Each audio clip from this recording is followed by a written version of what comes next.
Hello students, मैं Sandeep Singh welcome करता हूं आपका मैग्नेट ब्रेन्स हिंदी में, जहां पर मिलता है आपको free education from class 7 to 12। मतलब यहां पे कुछ चैप्टर्स देखने के बाद आपको किसी भी तरीके का कोई सा भी सब्सक्रिप्शन, कोई पैकेज लेने की बिल्कुल भी जरूरत नहीं पड़ती भाई, क्योंकि हम आपके लिए लेकर आते हैं क्वालिटी कंटेंट एक्सपीरियंस टीचर्स के साथ, वो भी फ्री ऑफ कॉस्ट। तो जैसा कि हम मिला करते हैं हमारे फिजिक्स सब्जेक्ट के साथ, एंड हम अब डिस्कस करने जा रहे हैं हमारे चैप्टर नंबर 5, जो कि गति के नियम का एक कंप्लीट चैप्टर रिवीजन। मतलब एक साथ इस पूरे चैप्टर को हम करने वाले हैं रिवाइज। ऑलरेडी हमने कॉन्सेप्ट वीडियोस के माध्यम से इस चैप्टर के हर एक छोटे बड़े कॉन्सेप्ट्स को देख चुके हैं। साथ ही साथ एनसीईआरटी के जो एक्सरसाइज क्वेश्चंस हैं उनको भी हमने सॉल्व कर लिया है, सीख लिया है। अब बारी यह है कि जो हमने पढ़ा था, जो हमने सीखा था, उसको एग्जाम से रिलेट करते हुए उसको फिंगर टिप्स पर ले आए। मतलब कि अब हमें समझ में सब कुछ आ चुका है, लेकिन अब एग्जाम में जब अपीयर होंगे तो हमको रिकॉल कैसे हो जल्दी, इसका काम करना है हमें। तो इसी के लिए मैं लेकर आया हूं आपके लिए कंप्लीट चैप्टर रिवीजन। तो चलिए शुरू करते हैं इस सेशन को, जो कि इंपॉर्टेंट आपके बोर्ड पॉइंट ऑफ व्यू से भी एंड आपके competitive examination point of view से भी। आइए शुरू करता हूं मैं सबसे पहले टॉपिक्स के साथ में, चूंकि ये है चैप्टर हमारा गति के नियम। गति के नियम क्या होते हैं भाई? तो गति के नियम कहने का मतलब है कि हम इस चैप्टर के अंदर डिस्कस करते हैं मैकेनिक्स को। मतलब इसके पूर्व चैप्टर में हमने बात करी थी काइनेमेटिक्स को, एंड काइनेमेटिक्स का मतलब, गतिकी का मतलब था कि भाई हमने उसमें डिस्कशन किया था किसी ऑब्जेक्ट के मोशन के बारे में, उसके रेस्ट के बारे में। कि मतलब कोई ऑब्जेक्ट है तो उसकी दो ही कंडीशन हो सकती है, इधर वो रेस्ट में हो सकता है और वो मोशन में हो सकता है, या तो वो चलेगा या फिर रुका हुआ होगा। इसी से संबंधित बहुत सारे टॉपिक्स पढ़े, सीखे, समझे। बारी है ये पता करने की कि भाई वो मोशन होने का कारण कौन था। मतलब कॉज ऑफ मोशन डिस्कस करने वाले हम इस सेशन में, एंड कॉज ऑफ मोशन, जो कारण है मोशन होने का, गति होने का, वो है बल। कौन है? फोर्स, बल। तो हम इस सेशन में देखने वाले किसको? बल को। मतलब ये पूरा ही चैप्टर चलने वाला है किसके बेसिस पे? बल के बेसिस पे। एंड बल के बारे में ही पढ़ते पढ़ते हम यहां तक पहुंचेंगे गति के नियम पर। गति के नियम से तात्पर्य सिंपल सी बात इतनी सी है कि भैया गति का जो हमने पहले पढ़ा था समीकरण प्रीवियस चैप्टर में, यहां पे उसके लिए पढ़ेंगे नियम कि कौन सी वो कंडीशन होगी कि जब वस्तु विराम में होगा। आखिर वो कौन सी कंडीशन होगी जिसके कारण वस्तु गति करेगा, कब एक्सीलरेट होगा, कब रिटायर्ड होगा, कब उसमें वेलोसिटी होगी, कब उसमें मुझे स्पीड देखने को मिलेगी। ये सब कुछ डिस्कस करने वाले। तो चलिए फिर शुरू करते हैं हम अपने टॉपिक बल से। तो बल के बारे में जैसा कि हमें पूर्व से एक फैक्टर गिवन है, क्या भाई? तो हम पहले से ही एक चीज समझते हुए आते हैं कि बल का मतलब होता है पुशिंग और पुलिंग, या तो खींचना या फिर धक्का देना, यही समझते आ रहे हैं। अब थोड़ा सा उसको इंप्रूव करते हैं इस डेफिनेशन को, एंड हम पढ़ना शुरू करने क्या बल को। तो बल के लिए मैं कहता हूं ये एक बाहरी कारक है। मैं सिर्फ और सिर्फ ये जो मैकेनिक्स है इसके बारे में डिस्कस कर रहा हूं, एंड मैं कहता हूं कि बल क्या है? एक बाह्य कारक है, एक बाहरी कारण है जो क्या करता है भाई? तो बल एक बाहरी कारण है जो क्या कर सकता है? तो ये किसी पिंड की चाल बदल सकता है, यह किसी पिंड की गति की दिशा को बदल सकता है, यह किसी पिंड के आकार को बदल सकता है। मतलब force is an external agent which can change और ट्राई टू चेंज। यह बदल भी सकता है और बदल भी देता है। समटाइम्स ये सिर्फ कोशिश करता है और समटाइम्स ये चेंज कर देता है। इसीलिए कह रहे क्या क्या? तो पहले हम कह सकते हैं कि उसकी चाल, दिशा और आकृति। चाल, दिशा और आकृति, ये तीन चीजें बल क्या करता है? बदल देता है या फिर बदलने की कोशिश करता है। आई थिंक डेफिनेशन आपको क्लियर हो चुकी है कि बल यह एक बाह्य कारक है जो किसी वस्तु की विरामावस्था तथा उसकी दिशा को बदल दे या बदलने की कोशिश करता है। डेफिनेशन अब याद हो गया। मैंने आपको कमिट किया है कि भाई आपको सारी चीजें फिंगर टिप्स पे दूंगा, तो अल्टीमेटली हम उसी ओर बढ़ रहे हैं कि कैसे याद रहेगा। तो हमें यही पता है कि बल अगर किसी ऑब्जेक्ट के ऊपर लग रहा है तो वो क्या कर सकता है भाई? उस वस्तु की चाल बदल सकता है, उसकी दिशा बदल सकता है और उसकी आकृति, उसके आकार में चेंजेस ला सकता है। जैसे एक रबर बैंड है, हम खींचते उसकी आकृति में बदलाव ला दिए। एक बॉल चल करके आ रही है, बैट्समैन ने हिट किया तो क्या किया? उसने उसकी डायरेक्शन बदल दी। ठीक है। और सिमिलरली अगर उसने सिर्फ और सिर्फ डक कर और वहीं के वहीं रोक दिया बॉल को, या फिर धीरे से ही पुश कर दिया, तो क्या होगा? बॉल की जो स्पीड आ रही थी उसमें चेंज आ गई। एक मात्र एग्जांपल था, ऐसे बहुत सारे एग्जांपल्स पॉसिबल है। ठीक है। तो बल के बारे में हमें समझ में आ गया, बल एक बाह्य कारक है जो किसी भी वस्तु की चाल, उसकी दिशा और उसकी आकृति में परिवर्तन ला सकता है। आई होप कि अब तक आपको ये डेफिनेशन बिल्कुल याद हो चुका है। बढ़ता हूं मैं अगले पॉइंट पर एंड हम जरा डिस्कस करते हैं उस समय की जब ये फोर्स अभी रोल में नहीं था। फोर्स अभी तक मतलब इतना वास्ट तरीके से अभी ढूंढा नहीं गया था।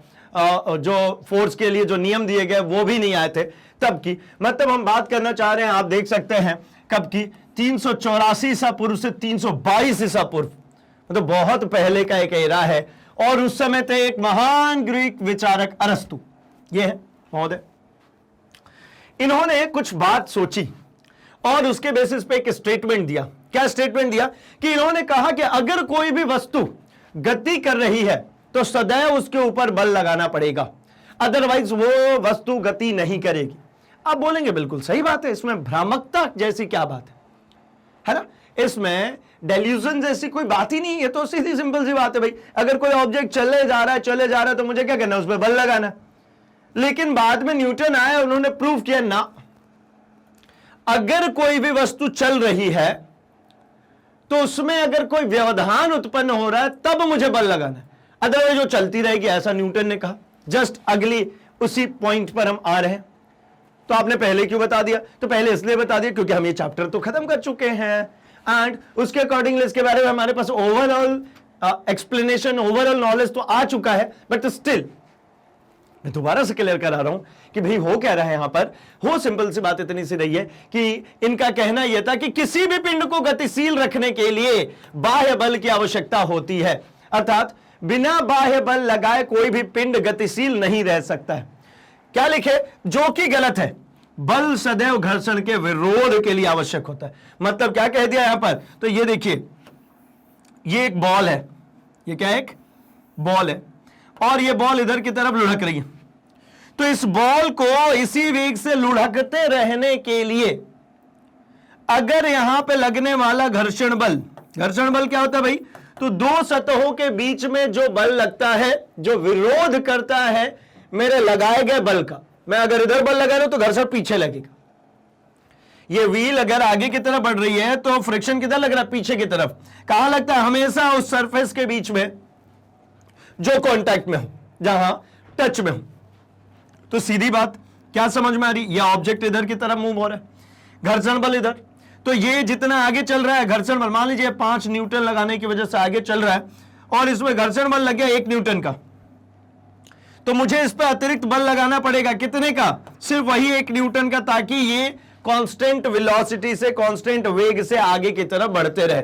यानी घर्षण के द्वारा, जैसे आप साइकिल चला रहे हो, तो आसान सा ये एग्जांपल है, आप साइकिल चला रहे, साइकिल में जब आप पैडलिंग कर रहे होते हैं तब जब थोड़ी देर तक साइकिल चले जा रही है तब क्या करते हैं?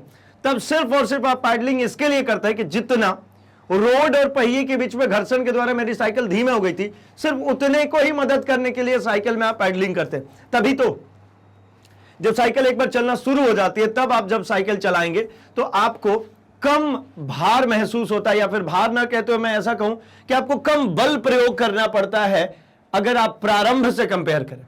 शुरू में जैसे ही आपने साइकिल पे सवार हुए और पैडल दबाने की कोशिश करी तो क्या होता है भाई? जैसे ही आपने शुरुआत में पैडल दबाने की कोशिश की थी, शुरू में आपने उसको, उस साइकिल को विरामावस्था से गत्यावस्था में लाने की कोशिश कर रहे थे, तो आपको उस समय अतिरिक्त बल चाहिए। लेकिन वो साइकिल जब चलने लग गई तो सिर्फ और सिर्फ आपको पैडलिंग बहुत, आपको लगता है ना कि अब हल्की चलने लगी। जब साइकिल तेजी में चलने लगती है तो मुझे लगता है बड़ी हल्की चल रही है। क्यों भाई? तो पैडल्स पे फोर्स आप कितना अप्लाई करते हैं? सिर्फ उतना ही जितना रोड ने मेरी साइकिल को धीमे किया हो। ठीक है, चलिए, तो ये बात अभी समझ में आ गई कि हमेशा चलाते रहने के लिए उस पर मुझे बल नहीं लगाना, सिर्फ और सिर्फ कब लगाना है? जब घर्षण का विरोध, मतलब घर्षण बल उसका विरोध कर देगी, तभी उसके ऊपर बल लगाना, अन्यथा नहीं लगाना। अच्छा भाई, चलिए आगे बढ़ते जरा हम डिस्कस करते हैं कि आखिर हो क्यों रहा है ये सब। तो फिर इसके बाद एक नियम आया, लॉ ऑफ इनर्शिया, जड़त्व का नियम, और इसको जो देने वाले थे उन्होंने गैलीलियो थे। गैलीलियो ने एक तिरछे समतल पर गति का अध्ययन किया और कुछ रिजल्ट्स निकाले। ये देखिए, मैं कब की बात कर रहा हूं, ये न्यूटन नहीं आए हैं अभी तक, इनके पूर्व की बातें चल रही हैं। उस समय गैलीलियो ने क्या किया भाई? तो गैलीलियो ने इस तरीके का एक सरफेस रखा, इस सरफेस पे क्या किया हुआ है, ये एक बॉल है, इसको तिरछे सरफेस पर रखेंगे तो आप स्वयं भी कहेंगे ये बॉल नीचे की तरफ लुढ़क जाएगी। ये दूसरे वाले कंडीशन में बात करता हूं, मैं बॉल को ऊपर की तरफ भेज रहा हूं। तीसरी कंडीशन है ये सीधा आगे की तरफ बढ़ रहा है। आपको क्या समझ में आता है तीनों में? तो आइए देखते हैं जरा। नीचे की ओर गतिमान वस्तुएं त्वरित होती है। इन्होंने क्या पता किया, अगर मैंने बॉल को ऐसा नीचे की तरफ लुढ़का दिया तो इसमें एक्सीलरेशन मिलेगा। कैसा? पॉजिटिव एक्सीलरेशन, त्वरित होगी ना। जैसे जैसे बॉल नीचे की तरफ आएगा वैसे वैसे इसका वेग बढ़ता जाएगा, इसकी वेलोसिटी बढ़ती चली जाएगी। दूसरे केस में क्या कहा? दूसरे में क्या, तल पर ऊपर की ओर जाने वाली वस्तुओं में मंदन होता है। मतलब इन्होंने कहा अगर आपने इधर की तरफ भेजना शुरू किया तो ये रिटार्डेशन होने लगेगा। भाई एक सीधी बात है ना, जब बॉल ऊपर की तरफ जाएगी तो उसके वेग में परिवर्तन कैसा आएगा? कम होता जाएगा। कैसे? तो देखिए, अगर मान लीजिए u इसका इनिशियल वेलोसिटी v फाइनल, क्या लगता है आपको जब ये नीचे बॉल आएगी तब v ग्रेटर देन u होगा ना? फाइनल वेलोसिटी इसका इनिशियल से कैसा होगा? ज्यादा ही होगा। इस केस में आप एक ज्यादा वेग देंगे u, और जब बॉल यहां पहुंचेगी, जब उसके पास v होगा, तब इस बॉल की वेलोसिटी क्या हो जाएगी? कम हो जाएगी। अर्थात मैं क्या लिख सकता हूं? v is smaller than u। और तीसरा केस जब बिल्कुल फ्लैटर था, तब देखिए क्षैतिज समतल पर गति इन दोनों के बीच की स्थिति है। जब आपने बिल्कुल क्षैतिज सतह पर भेज दिया तब इन दोनों के बीच की कंडीशन आई।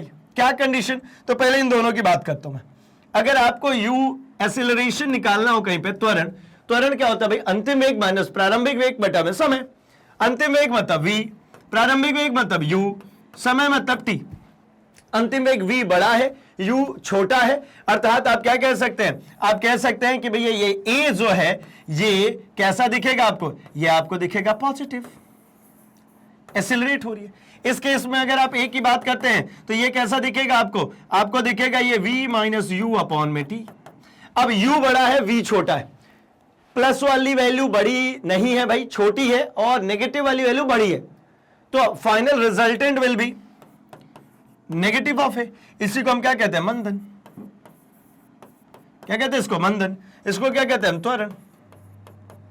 और ये जो तीसरी केस है, ये नेगेटिव ए से पॉजिटिव ए के बीच की कंडीशन। नेगेटिव ए से पॉजिटिव ए के बीच, मतलब मैं ऐसा कह सकता हूं थोड़ी देर के लिए, नेगेटिव से पॉजिटिव का मतलब कि एक्सीलरेशन कितना हो गया? 0। एक्सीलरेशन 0 का मतलब क्या समझ में आता है? तो ये गेंद जो है वो एक समान वेग से गतिमान है। मतलब क्या समझ गए भाई? तो मैं कह रहा हूं जितना u है उतना ही v है। मतलब u इक्वल्स टू क्या मिल गया? v। अगर u इक्वल्स टू v मिल गया, यानी प्रारंभ में जितनी तेजी से चल रहे थे, फाइनल टाइम पे भी हम उतनी ही तेजी से चल रहे हैं। अर्थात मुझे समझ में आता है कि यहां पर एक्सीलरेशन 0 हो जाएगा। निकाल के देख लीजिए ना, एक्सीलरेशन क्या होता है? v माइनस यू अपॉन में t। ये दोनों इक्वल है, मतलब क्या आ गया? 0। मतलब ये एक्सीलरेट भी नहीं हो रही और रिटार्ड भी नहीं हो रही। ना तो इसमें त्वरण हो रहा है, ना ही इसमें मंदन हो रहा है। बात यहां तक क्लियर हो गई होगी आई थिंक। ठीक है, तो गैलीलियो ने यह निष्कर्ष निकाला कि किसी घर्षण रहित क्षैतिज समतल पर गतिशील किसी वस्तु में ना तो त्वरण होना चाहिए और ना ही इसमें मंदन होना चाहिए। अर्थात इसे एक समान वेग से ही गति करनी चाहिए। बात समझ में आ गई यार? क्या कि जब इसमें कोई घर्षण रहित सतह है, क्योंकि घर्षण था तो पीछे हमने देखा वो कम कर रहा था। अगर ये सतह घर्षण रहित मान लेता हूं, यहां पे कोई फ्रिक्शन नहीं है, ये जो देख रहे हैं ये बॉल और ये पाथ, इसमें कोई फ्रिक्शन नहीं है, कोई घर्षण नहीं है, मतलब कुछ भी रुकावट नहीं हो रहा, तो इस अवस्था में आप क्या पा रहे हैं? एक्सीलरेशन नहीं हो रहा। इस अवस्था में आप क्या पा रहे हैं? u इक्वल्स टू v हो रहा है। तो इस अवस्था को क्या कहेंगे? जितना प्रारंभिक वेग था उतना ही अंतिम वेग है। मतलब अगर कोई ऑब्जेक्ट पहले चल रही है तो वो बाद में भी चलती ही रहेगी। And at the second case, अगर u इक्वल्स टू 0 और v इक्वल्स टू भी 0 हो जाए, अगर मैं कहता हूं कि आप ये कहते हो तो मैं कहता हूं u इक्वल्स टू 0, तो मैं कहता हूं लो v इक्वल्स टू भी 0। मतलब पहले भी ये वस्तु रुकी हुई थी और बाद में भी देखा तो वस्तु रुकी हुई है। u और v क्या है भाई? u मतलब है प्रारंभिक वेग। प्रारंभिक वेग मतलब आपने जब एक्सपेरिमेंट प्रारंभ किया, जब आपने घड़ी में समय देखा और काम शुरू किया, टेस्टिंग करनी शुरू करी, तब का वेग है हमारा u।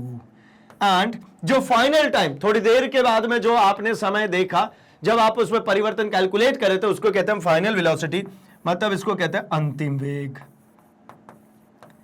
ये हमारा v। ठीक है, अब u भी 0 v भी 0, तो भैया क्या शुरू में भी नहीं चल रही आखिरी में भी नहीं चल रही, अब दोनों ही टाइम पे जब नहीं चल रही है तो ये किसमें है, विरामावस्था। मतलब इन्होंने यहां से दो बात कह दी क्या, कि अगर कोई वस्तु चल रही है तो वो चलती रहेगी एक समान वेग से, कब, जब इस पे कोई घर्षण ना लग रहा, मतलब कोई भी अवरोधक बल नहीं लग रहा हो तो जिस वेग से चल रही है उसी वेग से चलती रह जाएगी, और अगर वो विराम में है तो वो विराम में ही रह जाएगी। लेकिन जैसे ही ये सरफेसेस बने, ये इंक्लाइन सरफेसेस बनी, तिरछी सतह बनी, तो यहां पर कुछ ना कुछ और बल है जो इसके एक्शन में आ रहा है, जो यहां पर एक्सेलरेशन को बढ़ा रहा है या फिर एक्सेलरेशन को कम कर रहा है। मैं अभी तो ये बात लिख भी सकता हूं क्या, कि ये नीचे की तरफ जब जा रहे होंगे तो जी नेगेटिव, जी जो लग रहा होगा ये नीचे की तरफ पॉजिटिव, और ये जब ऊपर की तरफ जा रहा है ऑब्जेक्ट तो जी अभी भी नीचे की ही तरफ लगेगा, लेकिन होने वाले वेग में परिवर्तन के विपरीत दिशा में तो वो नेगेटिव भी कह सकते हैं। इसी सेशन के अंदर हम और आगे भी डिस्कस करने वाले हैं। तो यहां से मुझे एक स्टेटमेंट समझ में आई, क्या समझ में आई स्टेटमेंट, तो स्टेटमेंट ये समझ में आई कि किसी भी वस्तु में अपनी स्थिर अवस्था तथा गति अवस्था में परिवर्तन का विरोध करने का गुण होता है, जिसको क्या कहते हैं, जड़त्व कहते हैं। क्या कहते हैं इसको कहते हैं हम जड़त्व, ठीक। और जो जड़त्व है ये इनर्शिया जो है, ये इनर्शिया सिंपली आप ऐसा समझ सकते हैं कि भाई जब ऑब्जेक्ट, अभी हमने देखा था विराम में था तो विराम में ही रह गया, जब गति में आया तो वो गति में ही रह गया। अब जरा हम इसके टाइप्स की बात कर लेते हैं। तो इसके टाइप्स है विराम का जड़त्व और गति का जड़त्व। मोस्टली जगहों पे जो आपको इनर्शिया दी गई है, टाइप्स ऑफ इनर्शिया, वो दो ही टाइप की डिस्कस की जाती है, लेकिन हम कहते हैं कि दो नहीं 3 टाइप की है, ठीक है। तो तीसरा टाइप कौन है भाई, तो दिशा की, ठीक है, दिशा का जड़त्व, ठीक, इनर्शिया ऑफ डायरेक्शन, दिशा का जड़त्व, ये हमारा तीसरा दिशा का जड़त्व, ठीक है। तो क्या समझते हैं इन सभी से, तो एक सीधी बात यहां पे मुझे समझ में आती है कि भाई यहां पर विराम का जड़त्व है यानी ऑब्जेक्ट रेस्ट में है, अगर वो गति का जड़त्व है तो ऑब्जेक्ट मोशन में है, और अगर उसी तरीके से किसी दिशा में चल रहा है तो वो डायरेक्शन का सदिश हो, वो डायरेक्शन का इनर्शिया हो गया, ठीक। आइए हम जरा एक एक करके बात करना शुरू करते हैं। विराम का जड़त्व का मतलब या फिर जड़त्व का मतलब, तो आप ऐसा समझिए, जड़त्व सिंपल सी लाइन में, जड़त्व किसी भी वस्तु के द्रव्यमान की एक प्रॉपर्टी है, एक गुणधर्म है किसी भी वस्तु के द्रव्यमान का। द्रव्यमान का गुणधर्म होने का मतलब क्या है कि अगर किसी भी वस्तु के पास द्रव्यमान है तो उसके पास यह गुण है, कौन सा गुण, कि अगर वो विरामावस्था में तो विरामावस्था में ही रहेगी, और अगर वो गत्यावस्था में है तो गत्यावस्था में ही रहेगी। कब तक, जब तक कि कोई बाह्य बल ना लगाए। तो आइए जरा हम यहां पर बात करते हैं कि विराम का जड़त्व का क्या तात्पर्य हुआ भाई। तो विराम के जड़त्व का तात्पर्य है, यदि कोई वस्तु स्थिरावस्था में है तो वह सदैव स्थिर रहेगी जब तक कि उस पर कोई बाह्य बल ना लगाया जाए। वस्तु के इसी गुण को विराम का जड़त्व कहते हैं। जैसे इसके कुछ एग्जाम्पल्स हैं, ये बहुत ज्यादा ही इंपॉर्टेंट है। इसी कारण से क्या होता है कि जैसे बस या रेलगाड़ी में अचानक से ब्रेक लगता है तो जो भी उसमें यात्री बैठे हैं, ठीक है, वो आगे की तरफ झुक जाते हैं, और अचानक से चलने लग जाए तो क्या होता है, उसमें बैठे आते पीछे की तरफ झुक जाते हैं। क्या हो रहा है यहां पर, तो एक बात समझिए, अगर ट्रेन जो है या फिर बस जो है ये रुकी हुई है, मतलब हमारी स्थिति, हमारी टेंडेंसी क्या है, विरामावस्था की, तो हम विराम में ही रहना चाहते हैं। अब अचानक से बस चल पड़ी तो मेरे बॉडी का वो हिस्सा जो बस के बॉडी के साथ कांटेक्ट में था, जैसे कि पैर, तो पैर कांटेक्ट में था, बस चली तो पैर की स्थिति क्या हो गई भाई, तो पैर की स्थिति हो गई कि वो गत्यावस्था में आ गया। लेकिन रेस्ट ऑफ द बॉडी क्या चाह रही है, वो कह रही है कि भैया आप विराम में थे, विराम में रहिए, क्योंकि ये विराम से गति में जाने का जड़त्व क्या कहता है, विरोध। अब ऊपर की बॉडी विराम में ही है और नीचे की बॉडी गति में आ गई, तो पैर चले गए आगे तो आप तो पीछे ही झुकेंगे ना। सिमिलरली अब चल रही है बस या फिर ट्रेन, हम बैठे हैं या सपोज खड़े हैं, ऐसा मान लीजिए, खड़े में थोड़ा ज्यादा इंपैक्ट दिखने को मिलता है बैठने के कंपैरिजन में, क्योंकि बैठने में मैक्सिमम बॉडी पार्ट हम उस गाड़ी के कांटेक्ट में ला देते हैं, लेकिन जब हम खड़े होते हैं तब क्या होता है, जरा समझिए। बस चल रही है, हम बस में खड़े हैं, तो हमारी पूरी बॉडी किस में है भाई, तो अभी ये गत्यावस्था में है, ये किस में रहना चाहेगी, तो गत्यावस्था में ही रहना चाहेगी। अब अचानक से क्या हुआ भाई, तो बस वाले भाई के सामने आ गई गाय और उन्हें लगा दी ब्रेक, और जैसे ही ब्रेक लगाएंगे क्या होगा, हम सभी पूरे यात्री आगे की तरफ ऐसा झुक जाते। क्यों? क्योंकि क्या हुआ, पूरी बॉडी मोशन में, पैर अकेला रेस्ट में आ गया। अब ये देखिए, ये पैर है, ये रेस्ट में आ गया, तो ये ऊपर वाला हिस्सा तो आगे ही जाएगा ना, ये तो गति ही करेगा क्योंकि इसकी टेंडेंसी गति करने की। लेकिन ऐसा तो नहीं कि हम खिड़की के बाहर हो जाएंगे, ऑब्वियसली नॉट, क्योंकि हम क्या होता है भाई, हमारी बॉडी से ही तो जुड़ा हुआ है ना।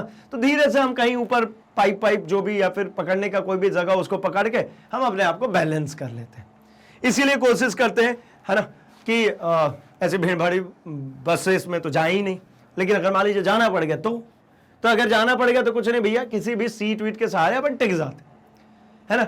टिकने से क्या हुआ, तो हमारा मैक्सिमम बॉडी पार्ट बस के कांटेक्ट में आ गया, और बस के कांटेक्ट में आ गया तो वही टेंडेंसी रहेगी मेरी बॉडी की भी जो बस की बॉडी की है।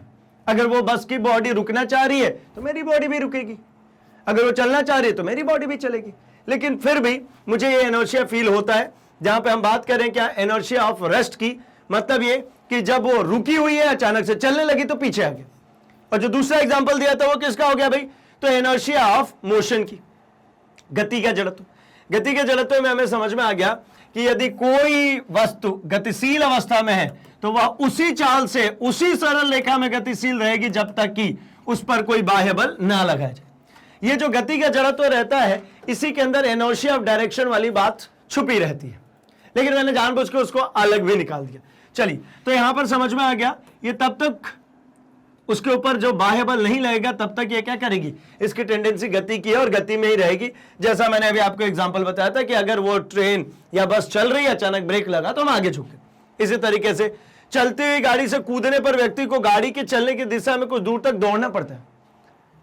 ऐसे स्टंटमैन आपको दिख जाते हैं कहां पे, रेलवे प्लेटफॉर्म्स पे, है ना। वो जो वेंडर्स होते हैं जो प्लेटफॉर्म से चढ़ते हैं और कुछ बेचने की कोशिश करते हैं, बहुत ही रिस्क लेकर के वो काम करते हैं। क्या करते हैं भाई, ट्रेन चलने लग गई तब वो उतरते हैं, और ट्रेन अभी रुकी नहीं हो उसके पहले ही वो चढ़ जाते हैं। अब ऐसा कैसे संभव है, तो वो सिंपल सा एक काम करते हैं, ट्रेन से जैसे ही उतरते हैं तो पहले ट्रेन जिस वेलोसिटी से, जिस वेग से ट्रेन चले उसी वेग से वो भी दौड़ते हैं। किसकी दिशा में, अगर ट्रेन इधर जा रही है तो इसी की दिशा में दौड़ते हैं। अब ट्रेन तो अपना एक्सीलरेट हो रही है, वो धीरे धीरे आगे बढ़ेगी, लेकिन धीरे धीरे रुकने की कोशिश करते हैं, थोड़ी देर दौड़ करके रुक जाते हैं। मतलब ट्रेन के चलने की दिशा में क्यों, क्योंकि दिशा का इनर्शिया वहां पे, इनर्शिया ऑफ डायरेक्शन है वहां पे, और गति का था, इस वजह से उसको उसकी दिशा में दौड़ना पड़ रहा है। ठीक है, इसी तरीके से क्या कहते हैं, ट्रेन रुकी नहीं उसके पहले चढ़ जाते हैं। अब उनको पता है ट्रेन रुक रही है, धीमे हो रही है, धीमे हो रही है, तो पहले वो ट्रेन की वेलोसिटी भर क्या करते हैं भाई, दौड़ना शुरू करते हैं, सेम वेलोसिटी से दौड़ेंगे। जब दो लोग सेम वेग से दौड़ने लग गए, तो जो पिछला चैप्टर था उसके अंदर में हमने फ्रेम ऑफ रेफरेंस को भी देखा था। क्या समझे थे कि भाई अगर एक ऑब्जेक्ट चल रहा है, इसकी भी वेग उतना ही होगी, तो ये दोनों आपस में कैसे महसूस करेंगे, रेस्ट में। मतलब वो ट्रेन की ही वेग से अगर व्यक्ति दौड़ने लग गया प्लेटफॉर्म पे, तो क्या लगेगा उसको कि ट्रेन उसके लिए रेस्ट में, इजीली उस पर चढ़ सकता है, उतर सकता है। लेकिन समटाइम्स पैर फिसल जाते हैं और बहुत बड़ी दुर्घटना हो सकती है।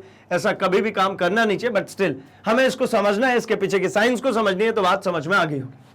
बढ़ता हूं मैं जरा थर्ड पे, इनर्शिया ऑफ डायरेक्शन। ठीक है, इनर्शिया ऑफ जब डायरेक्शन की हम बात करते हैं, मतलब ये कहना चाह रहे हैं कि वस्तु जिस दिशा में चल रही होगी वो उसी दिशा में चलती रहेगी। कब तक भाई, जब तक कि कोई बाह्य बल लगा के उसकी दिशा ना बदले आप।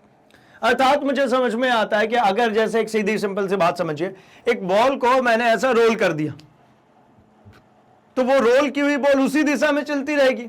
ऐसा तो नहीं होगा कि अपने रास्ते में ऐसे जा रही है ऐसा मुड़ जाएगी। या मैंने एक बॉल को थ्रो किया तो बॉल ऐसे सीधी जा रही है, थोड़ी देर बाद मुड़ करके इधर चली जाएगी, या फिर ऐसी जा रही है मुड़ करके इधर आ गई। ऐसा कभी नहीं हो सकता, है ना। तो बोलेंगे कि भाई इनर्शिया ऑफ डायरेक्शन का मतलब है कि जिस दिशा में बल लगाया गया था, या फिर जिस दिशा में कोई ऑब्जेक्ट गति कर रहा था, उसी दिशा में गति करते रहेगा। कब तक, जब तक कि कोई बाह्य बल ना लगे।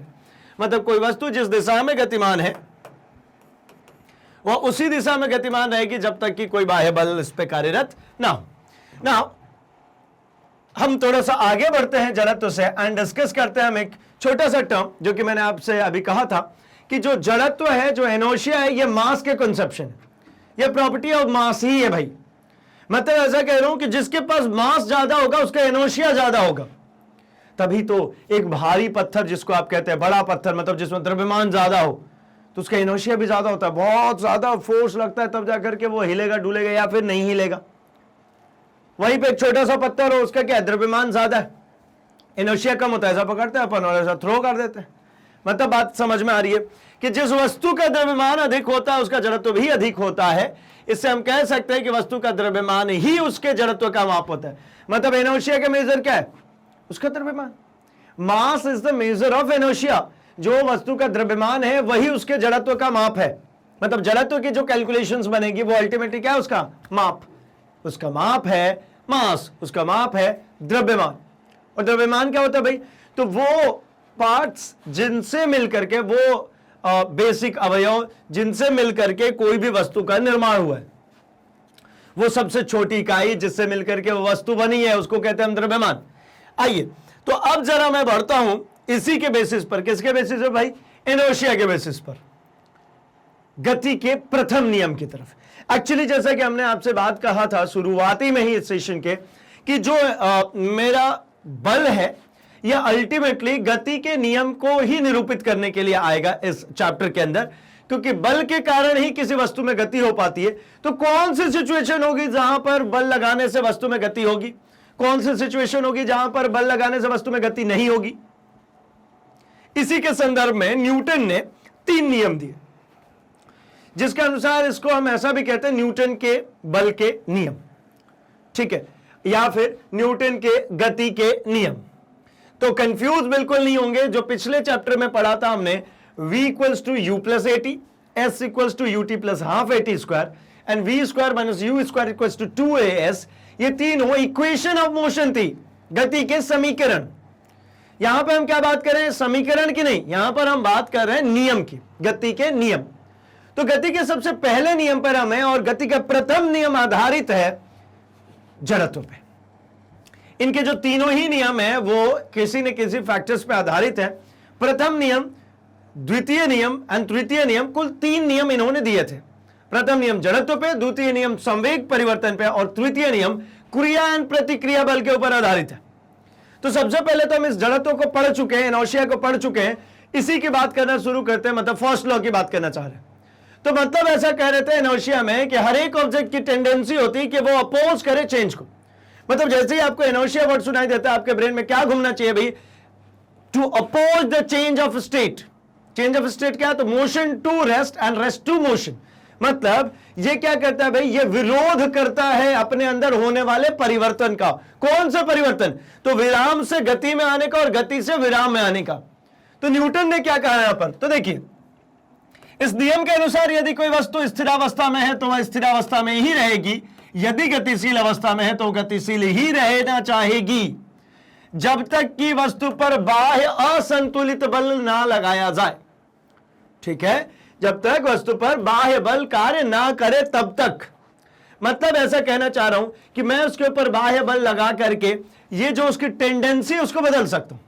टेंडेंसी समझ रहे हैं ना भाई, अगर ये ऑब्जेक्ट विरामावस्था में यहां पर पड़ी हुई है तो 4 दिन तक भी इस ऑब्जेक्ट को ही छोड़ दीजिए, वहीं पे है। 8 दिन या 10 दिन या फिर सैकड़ों सालों के लिए छोड़ दे, अगर इसमें कोई डिके नहीं हो रहा हो तो यहीं के ही है। लेकिन हमें पता है इसके द्रव्यमान के ऊपर निर्भरता है किसकी, जड़त्व की।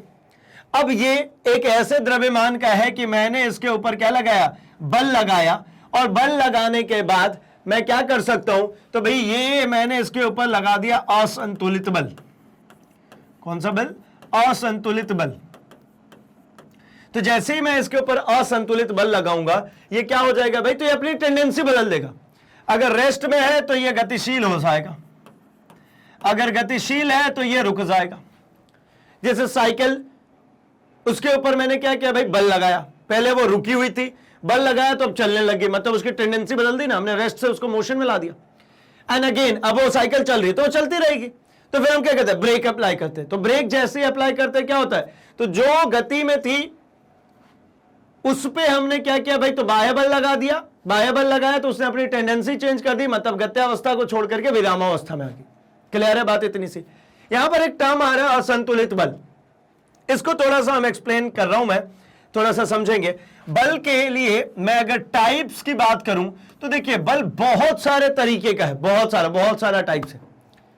ठीक है, इंटर एटॉमिक फोर्स है, इंट्रा एटॉमिक फोर्स है, मॉलिक्यूलर फोर्सेस है, ठीक है ना, ससंजक बल है, असंजक बल है, आणविक बल, परमाणविक बल, अंतराण्विक बल, अंतराण्विक बल। इसी तरीके से जो हमारे पास में है वो बल के और कैटेगरीज की मैं थोड़ी बहुत बात कर लेता हूं। तो मैं बल की एक ऐसी कैटेगरी की बात करता हूं कि संतुलित और असंतुलित, ठीक है। कैसे कैसे? संतुलित और असंतुलित, क्योंकि यहीं से यह डिसाइड होने वाला है, यह स्टेटमेंट। एक बल का टाइप हो गया असंतुलित।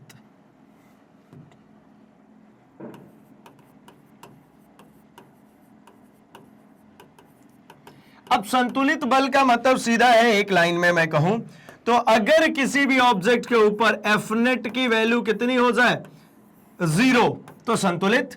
और अगर यहीं पर एफ नेट की वैल्यू नॉट इक्वल्स टू 0 हो जाए तो असंतुलित। ये एफ नेट क्या है तो ये लीजिए, अगर मैं कहता हूं कि एक ऑब्जेक्ट है, इसके ऊपर एफ फोर्स इधर की दिशा में लग रहा है, F1 कह लेता हूं, और इतना ही फोर्स इधर की तरफ लग गया F2, तो ये एक संतुलित बल है। मतलब F1 बराबर अगर F2 है तो मैं क्या लिख सकता हूं, F1 इसको इधर ले आएंगे तो आपको मिल जाएगा -F2 इज इक्वल्स टू क्या, आपको मिल जाएगा 0।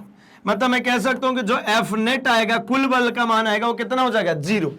क्योंकि इसी लाइन को मैं एक और तरीके से लिख सकता हूं, F1 plus minus of F2, ये किसके बराबर होगा, 0 के बराबर।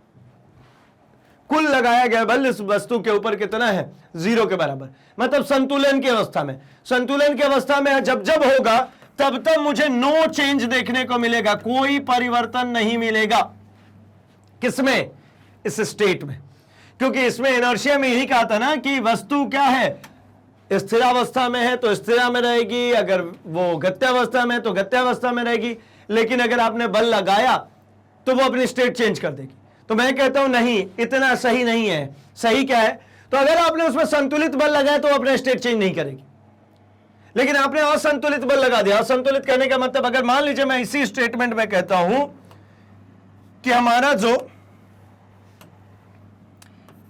F1 है वो ज्यादा है F2 से, F1 जो है वो क्या है, F2 से ज्यादा, तो आपको यहां से क्या दिख जाएगा, F1 माइनस F2, ये 0 तो नहीं होगा एटलीस्ट, क्योंकि ये दोनों मान बराबर नहीं है, कुछ ना कुछ वैल्यू आएगी, 0 नहीं हो सकती। तो मतलब ये असंतुलित हो गया, ये असंतुलित हो गया तो ये चेंज कर सकता है।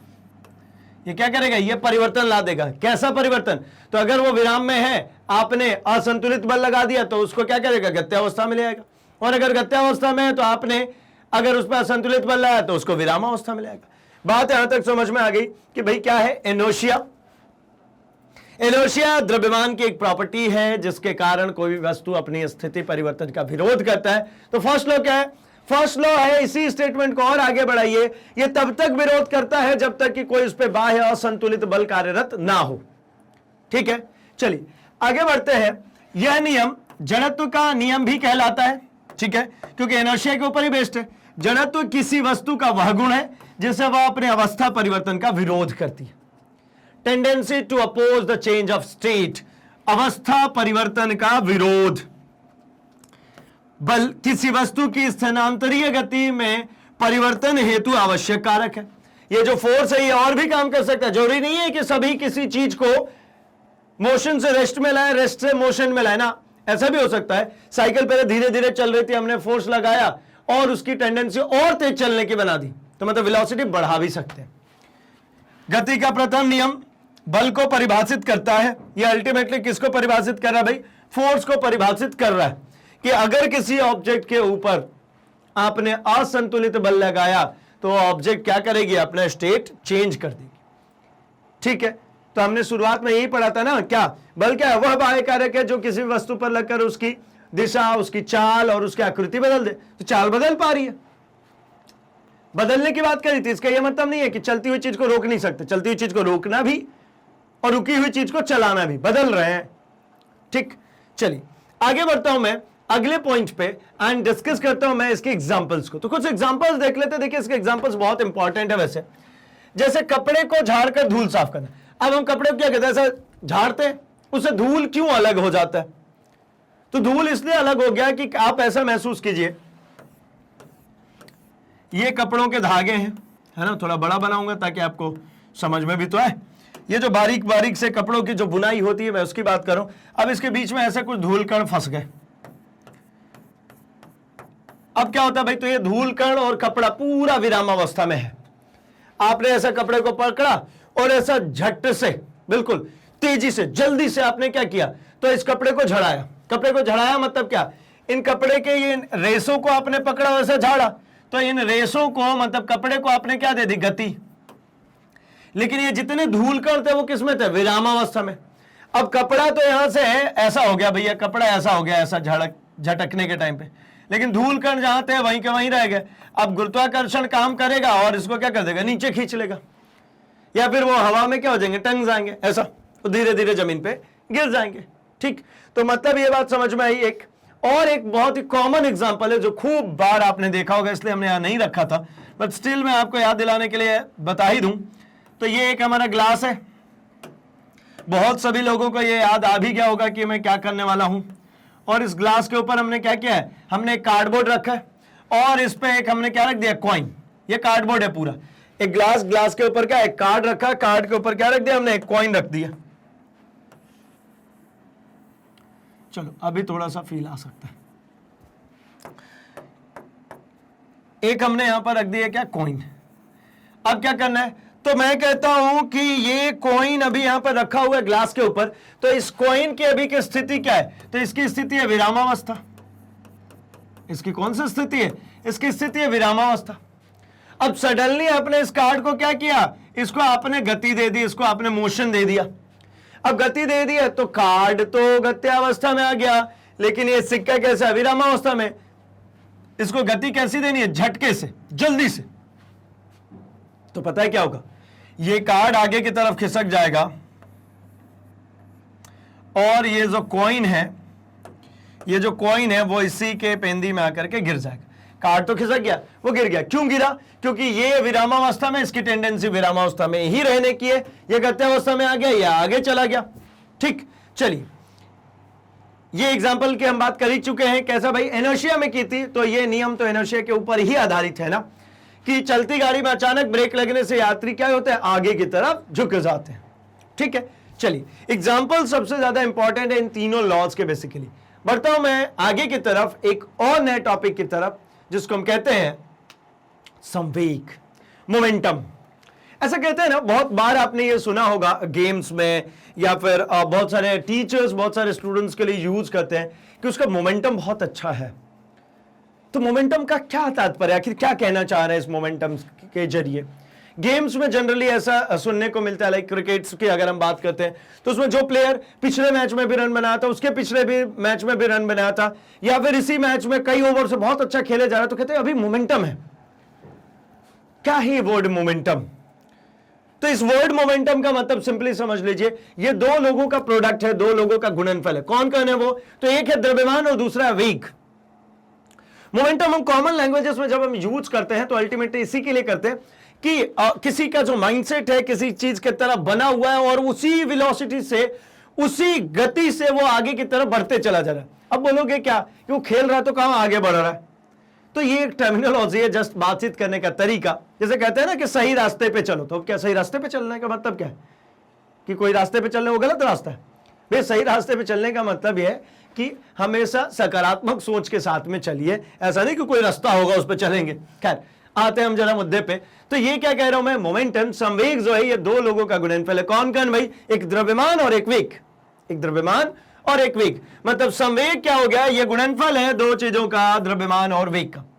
अभी बात इतनी सी है, मुझे समझ में आती है कि ये संवेग P से डिनोट करते हैं मास इनटू वेलोसिटी, और वेलोसिटी एक वेक्टर क्वांटिटी है, तो P भी एक वेक्टर क्वांटिटी होगा, मतलब संवेग भी एक वेक्टर क्वांटिटी होगा।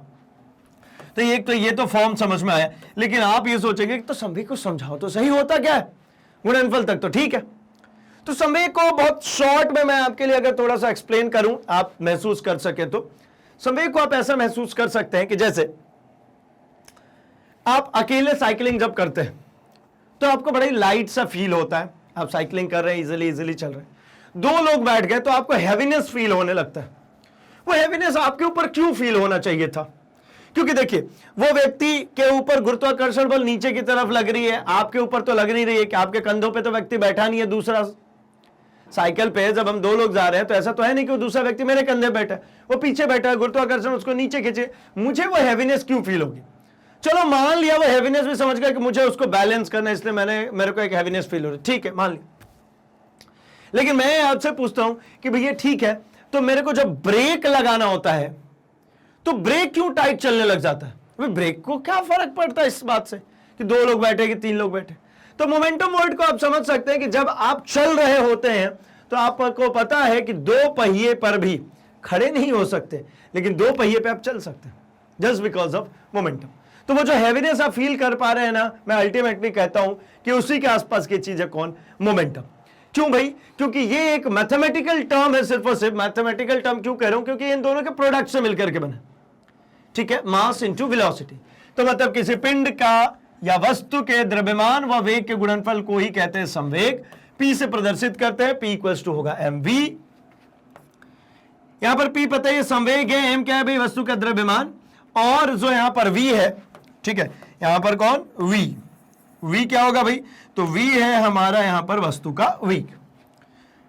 संवेग की वही दिशा होगी जो वेग की होगी, ये सबसे इंपॉर्टेंट चीज है।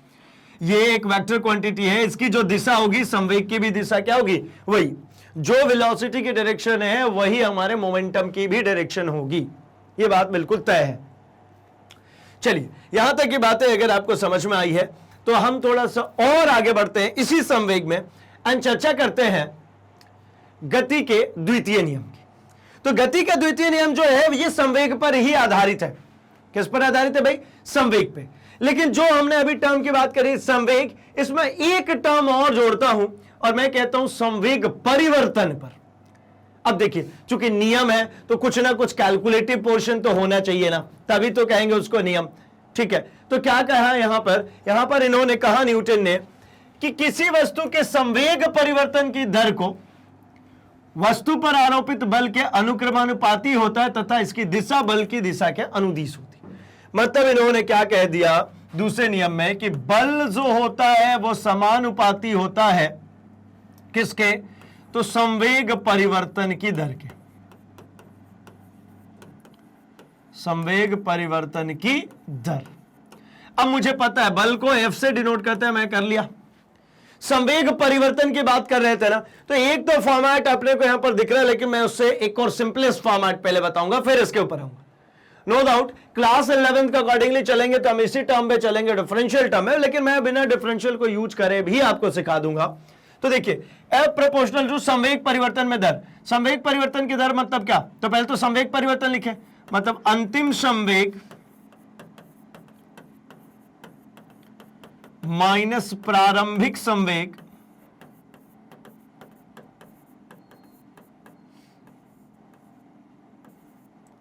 ठीक है, अंतिम संवेग माइनस प्रारंभिक संवेग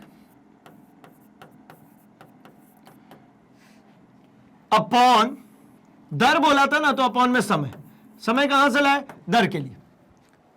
time rate of change of momentum होता है। तो F प्रोपोर्शनल टू अंतिम संवेग। संवेग क्या होता है भाई? द्रव्यमान इंटू वेग। तो अंतिम संवेग मतलब mv, प्रारंभिक संवेग मतलब mu। नीचे कौन आ गया? t। आपसे मैं कहता हूं कि सेम लाइन को लिखिए, m को कॉमन कर दीजिए, क्या मिलेगा? v माइनस यू अपॉन में t।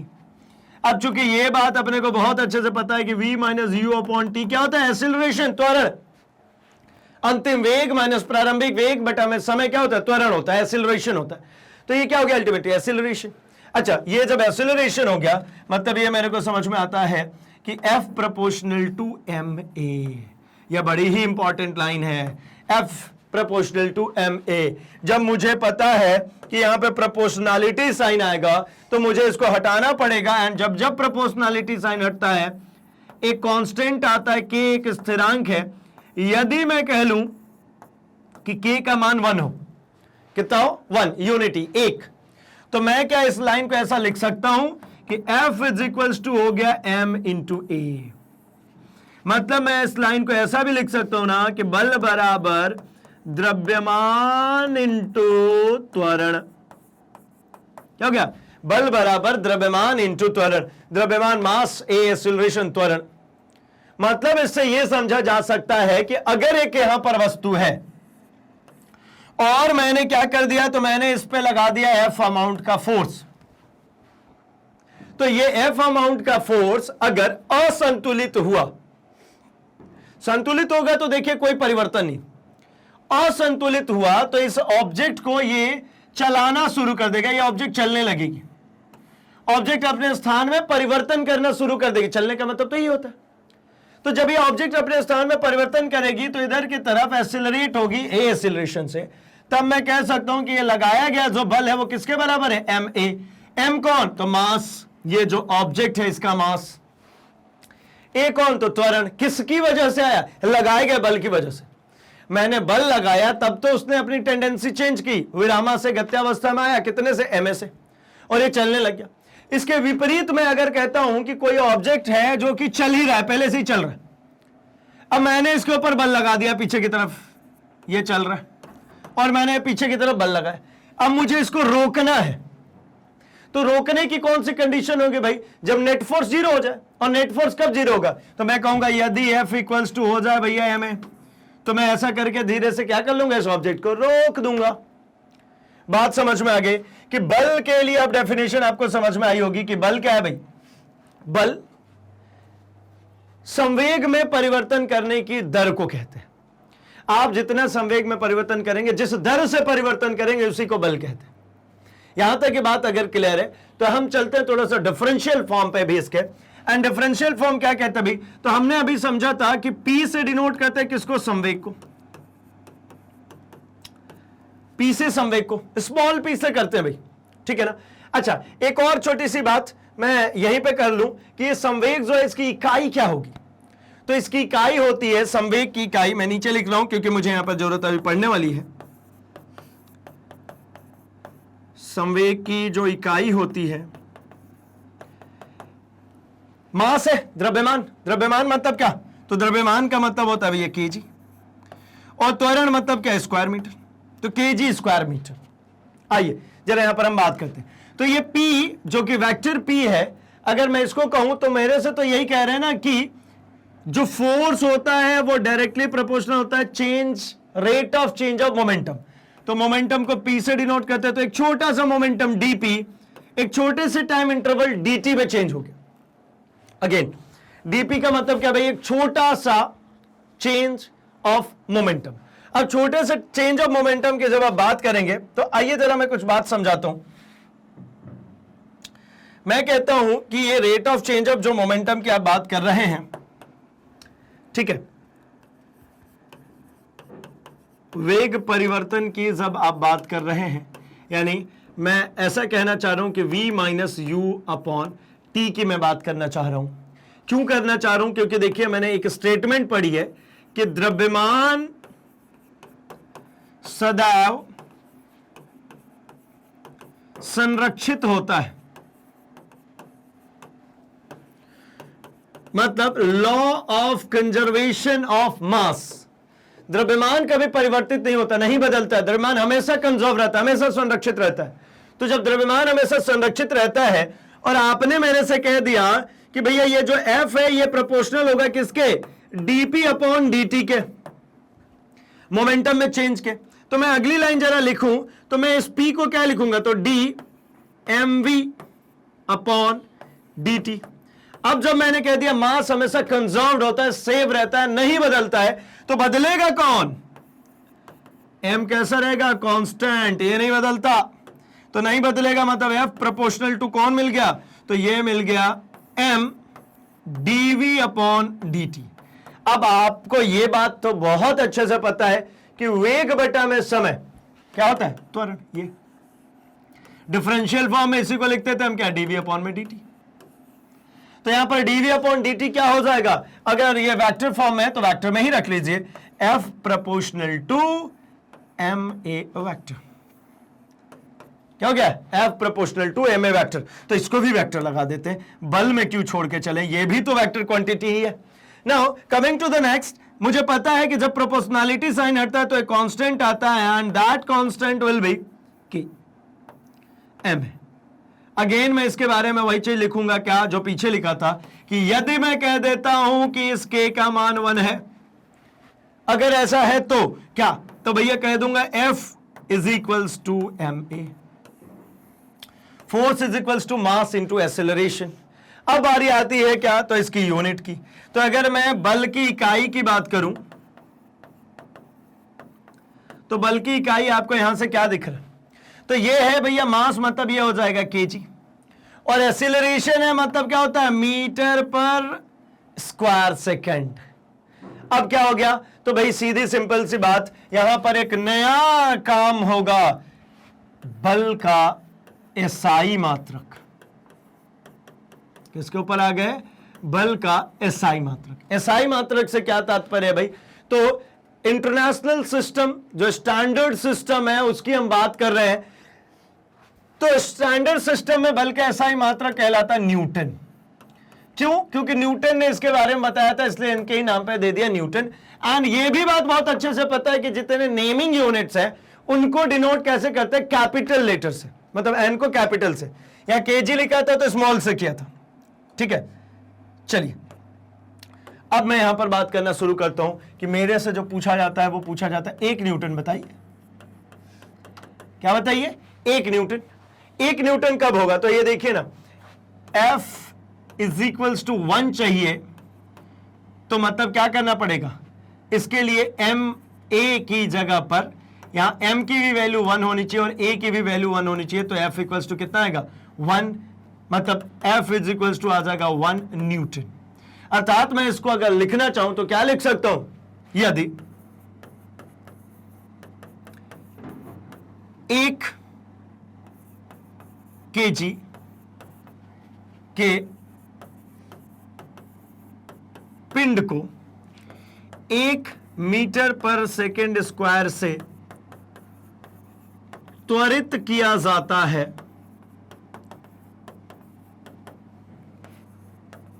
तब लगाया गया बल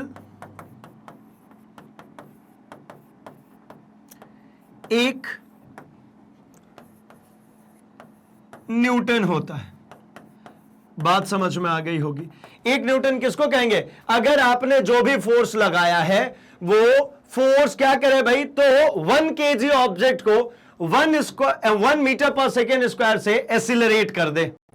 क्लियर हो गई होगी बात भाई। तो ये बहुत इंपॉर्टेंट रहता है ना, 1 न्यूटन यूनिटी के लिए फाइंड आउट करना बड़ा इंपॉर्टेंट रहता है। तो सीधा सिंपल सा बात था कि अगर 1 kg का ऑब्जेक्ट को 1 मीटर पर सेकेंड स्क्वायर से त्वरित करा दिया आपने, तो जितना बल आपको प्रयोग में लाना पड़ा था उसी को कहते हैं हम क्या, 1 न्यूटन। ठीक है, आते हैं जरा मुद्दे पे।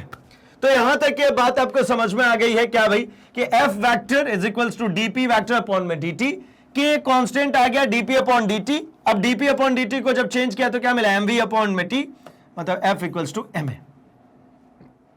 क्यों, क्योंकि द्रव्यमान नियत होता है। ठीक, चलिए तो यहां तक की बात आपको अब समझ में आ चुकी है। मैं थोड़ा सा और आगे की तरफ बढ़ता हूं एंड मैं जरा डिस्कस कर लेता हूं कि इसकी यूनिट्स एंड ऑल। तो देखिए बल भी एक सदिश राशि है, जैसा कि पता पड़ चुका है क्योंकि मैंने अभी आपको एक्सप्लेन कर दिया है। बस एक बार आपको लिए रीड कर देता हूं ताकि आपको याद हो जाए, जिसका मात्रक क्या होता है, न्यूटन या किलोग्राम मीटर पर सेकेंड स्क्वायर, MKS में ये और न्यूटन किस में, SI में। और एक और पता है मुझे क्या, तो मुझे एक पता है CGS यूनिट भी होता है, सेंटीमीटर ग्राम सेकेंड सिस्टम। और CGS में इसकी यूनिट क्या होती है, इसकी यूनिट होती है CGS में डाइन, या कह सकते हैं ग्राम सेकेंड पर, सॉरी ग्राम सेंटीमीटर पर सेकेंड इसका। ये किलोग्राम का क्या हो जाता है, तो किलोग्राम का ग्राम हो जाता है, और मीटर का क्या हो जाता है, सिर्फ मीटर, और ये सेकंड का तो उतना ही रहता है, इसमें तो कोई परिवर्तन आता ही नहीं है। सेकंड CGS में लिखिए, MKS में लिखिए, ये MKS का S का मतलब सेकंड ही है, इस CGS का S का मतलब सेकंड ही है। अब इसके हम डायमेंशन फॉर्मूले की भी बात कर लेते हैं, क्योंकि डायमेंशन फॉर्मूला खूब किया हमने हमारे पहले ही चैप्टर में, आई थिंक दूसरे चैप्टर में हमने खूब किया। क्या भाई, F equals to ma। Dimension formula के लिए क्या करना होता है, इसको अपने मूल फॉर्म में ले चलिए। तो ये एक्सीलरेशन है, मतलब क्या हो जाएगा, ये हो जाएगा डिस्प्लेसमेंट अपॉन में टाइम का स्क्वायर। अब मास को किस में कैलकुलेट करते हैं, m, डिस्प्लेसमेंट है तो इसके लिए लिखते हैं l, और नीचे कौन है भाई, तो टाइम का स्क्वायर t स्क्वायर। जब इसको ऊपर की तरफ लाएंगे तो क्या मिल जाएगा मुझे मिल जाएगा MLT-2। ये T2 जो नीचे दिख रहा है ऊपर क्या हो जाएगा MLT-2। मतलब फोर्स की जो हो डायमेंशन फॉर्मूला होता है वो क्या है MLT-2। अच्छा, गति का द्वितीय नियम बल का परिमाण व मात्रक दोनों बता सकता है।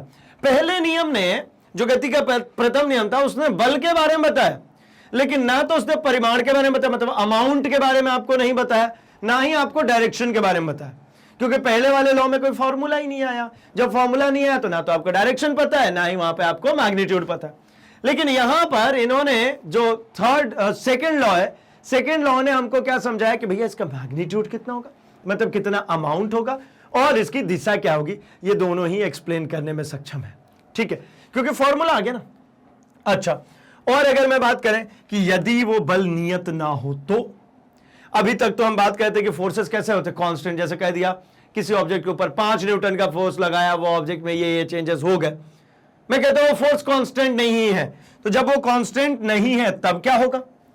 और एक बात ये भी समझ में आती है, जब कांस्टेंट नहीं है तो कौन सी ऐसी परिस्थिति होगी जब ये कांस्टेंट नहीं होगा। तो देखिए, कांस्टेंट नहीं होने की जो परिस्थिति होती है, तो जैसे मैं एक एग्जांपल लेता हूं रॉकेट प्रपल्शन।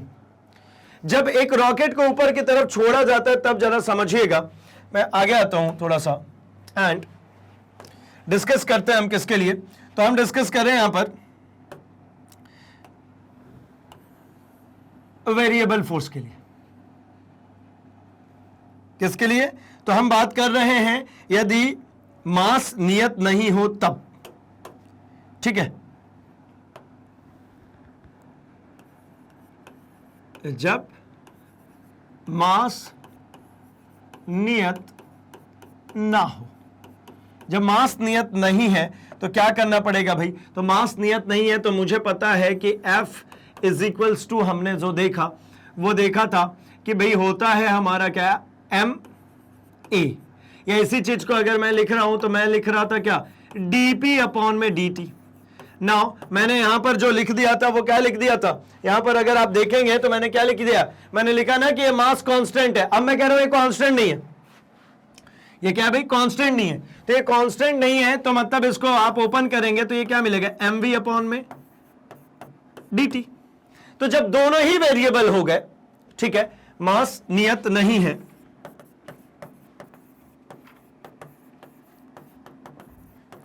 तब देखिए डिफरेंशिएशन का एक रूल है। इस रूल को पहले बताता हूं फिर इसके बाद बताता हूं कब होगा। तो रूल कहता है, कुछ मत कीजिए, आप इसमें लगाइए एक फॉर्म। पहले आपको क्या करना है, तो पहले आप v को कांस्टेंट मान लीजिए, dm/dt निकाल लीजिए, प्लस अगली वाले बारी में क्या करेंगे तो m को कांस्टेंट मान लीजिए, dv/dt निकाल दीजिए। इन दोनों को निकाल करके जोड़ेंगे, जो फोर्स आएगा ये हो जाएगा हमारा फाइनल लगाया गया बल। ये कब होगा, तो चलिए हम चलते हैं जरा रॉकेट प्रपल्शन की बात करते हैं। ये रहा रॉकेट।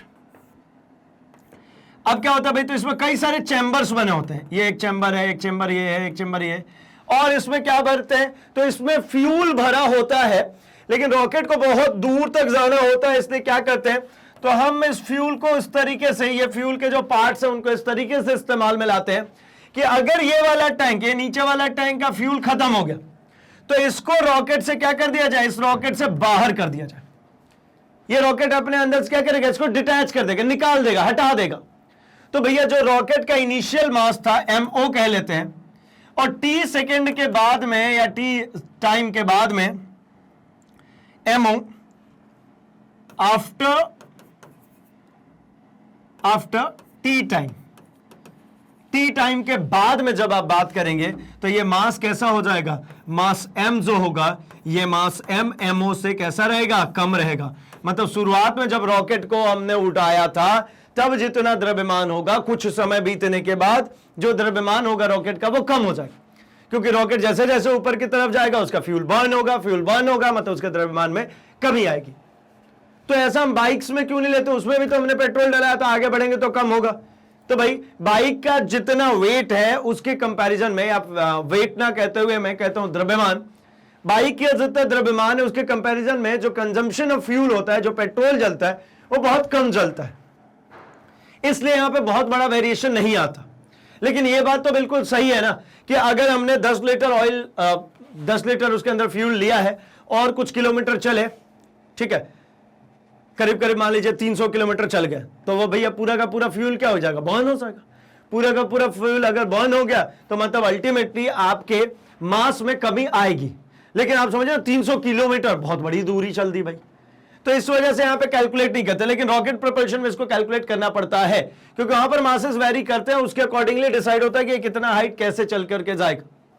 तो मतलब जब ऐसा काम हो तो ये जो मैंने ये जो रूल लिखा है इसके लिए घबराइएगा मत, ये डिफरेंशिएशन का रूल है, फिजिक्स का कुछ भी नहीं है यहां पर, डिफरेंशिएशन का रूल है, ठीक है। आइए आता हूं मैं जरा अपने टॉपिक पे एंड हम यहां पर पढ़ लेते हैं। तो देखिए, जैसे रॉकेट प्रक्षेपण में ईंधन का द्रव्यमान समय के साथ में क्या होता रहता है, परिवर्तित होते रहता है, चेंज होते रहता है। चलिए आगे बढ़ता हूं एंड अब डिस्कस करते हैं कि जब ये आ ही चुका है किसमें भाई, वेरिएबल के रूप में, तो मतलब इसके घटक भी होंगे, क्योंकि ये एक वेक्टर क्वांटिटी है, और सदिश होगा तो इसके घटक होंगे। तो मैं कहता हूं घटक का मतलब कि भाई आप ऐसा समझिए, सदिश में हमने बात कही थी ये आई कैप, ये जे कैप, ये जो है ये क्या है, ये जे कैप, एंड ये जो दिखता है मुझे क्या दिखता है, के कैप। तो मतलब किसी ऑब्जेक्ट के ऊपर आपने बल लगाया है ऐसा, एफ बल इस दिशा में लगाए हैं, तो इसके दो कंपोनेंट्स तो ब्रेक होंगे ही। एक कंपोनेंट कौन सा दिख जाएगा आपको, एफ एक्स, और एक आपको कंपोनेंट दिख जाएगा एफ वाई, या मैं यूं कहूं F x i cap, F y j cap, आपको ये दो कंपोनेंट्स तो दिख ही जाएंगे। अब ये दो कंपोनेंट्स दिख रहे हैं, ऐसे हो सकता है कहीं पर तीसरा कंपोनेंट भी आ जाए, बिल्कुल फ्री स्पेस में लटक रहा हो वो ऑब्जेक्ट, तो एक्स वाई और जेड तीनों ही एक्सिस में कुछ ना कुछ परिवर्तन मुझे देखने को मिलेंगे। तो मान लेता हूं जो मेरा दिया गया बल है वो F x plus F y plus F z है, मतलब F x i cap plus F y j cap plus F z k cap, जो सामने हमने एक तरीके से ड्रॉ किया। और चेंज ऑफ मोमेंटम जो है वो p x i cap plus p y j cap plus p z k cap है। P x p y and p z क्या डिनोट करे भाई, पी एक्स का मतलब है कि एक्स एक्सिस में होने वाले संवेग में परिवर्तन, पी वाई का मतलब वाई एक्सिस में होने वाले संवेग में परिवर्तन, और जेड एक्सिस मतलब जेड, पी जेड मतलब जेड एक्सिस में होने वाले संवेग में परिवर्तन। नाउ एक्सीलरेशन को भी ऐसे कह देता हूं, a x i cap, a y j cap and a z k cap. Again आप यहां पर समझ चुके होंगे, ए एक्स मतलब क्या भाई, acceleration in x axis, a y मतलब acceleration y axis and a z मतलब acceleration in z axis. Now सदिश के रूप में जो हमने लिखा था कि भाई डीपी अपॉन क्या होता है, dt, मतलब जो m है जो हम लिख रहे थे, अब यहां पर चेंज करते हैं, इस f को लिख दीजिए क्या, F x i cap plus F y j cap plus F z k cap, and जब हम इसको p से करेंगे तो p को ही ओपन कर दिया, मैं एक बार लिख देता हूं, मैं एक बार आपके लिए लिख दे रहा हूं। देखिए, बल सदिश घटकों के रूप में, ठीक है, बल सदिश घटकों के रूप में,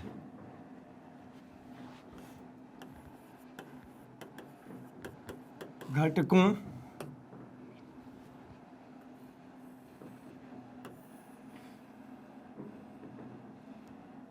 के रूप में,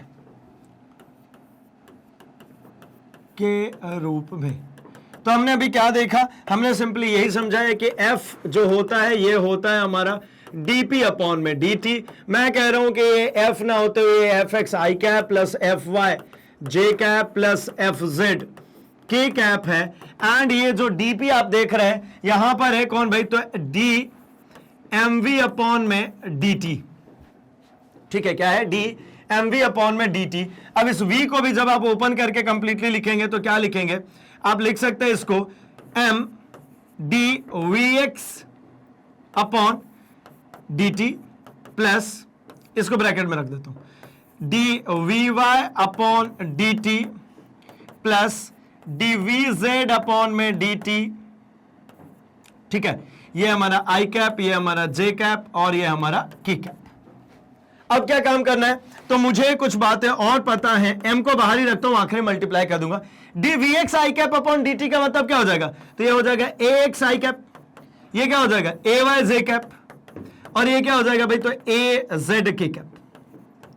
मतलब क्या, वेलोसिटी, ये मेरे को अलग से पता है ना भाई कि dv अपॉन dt क्या होता है, एक्सीलरेशन।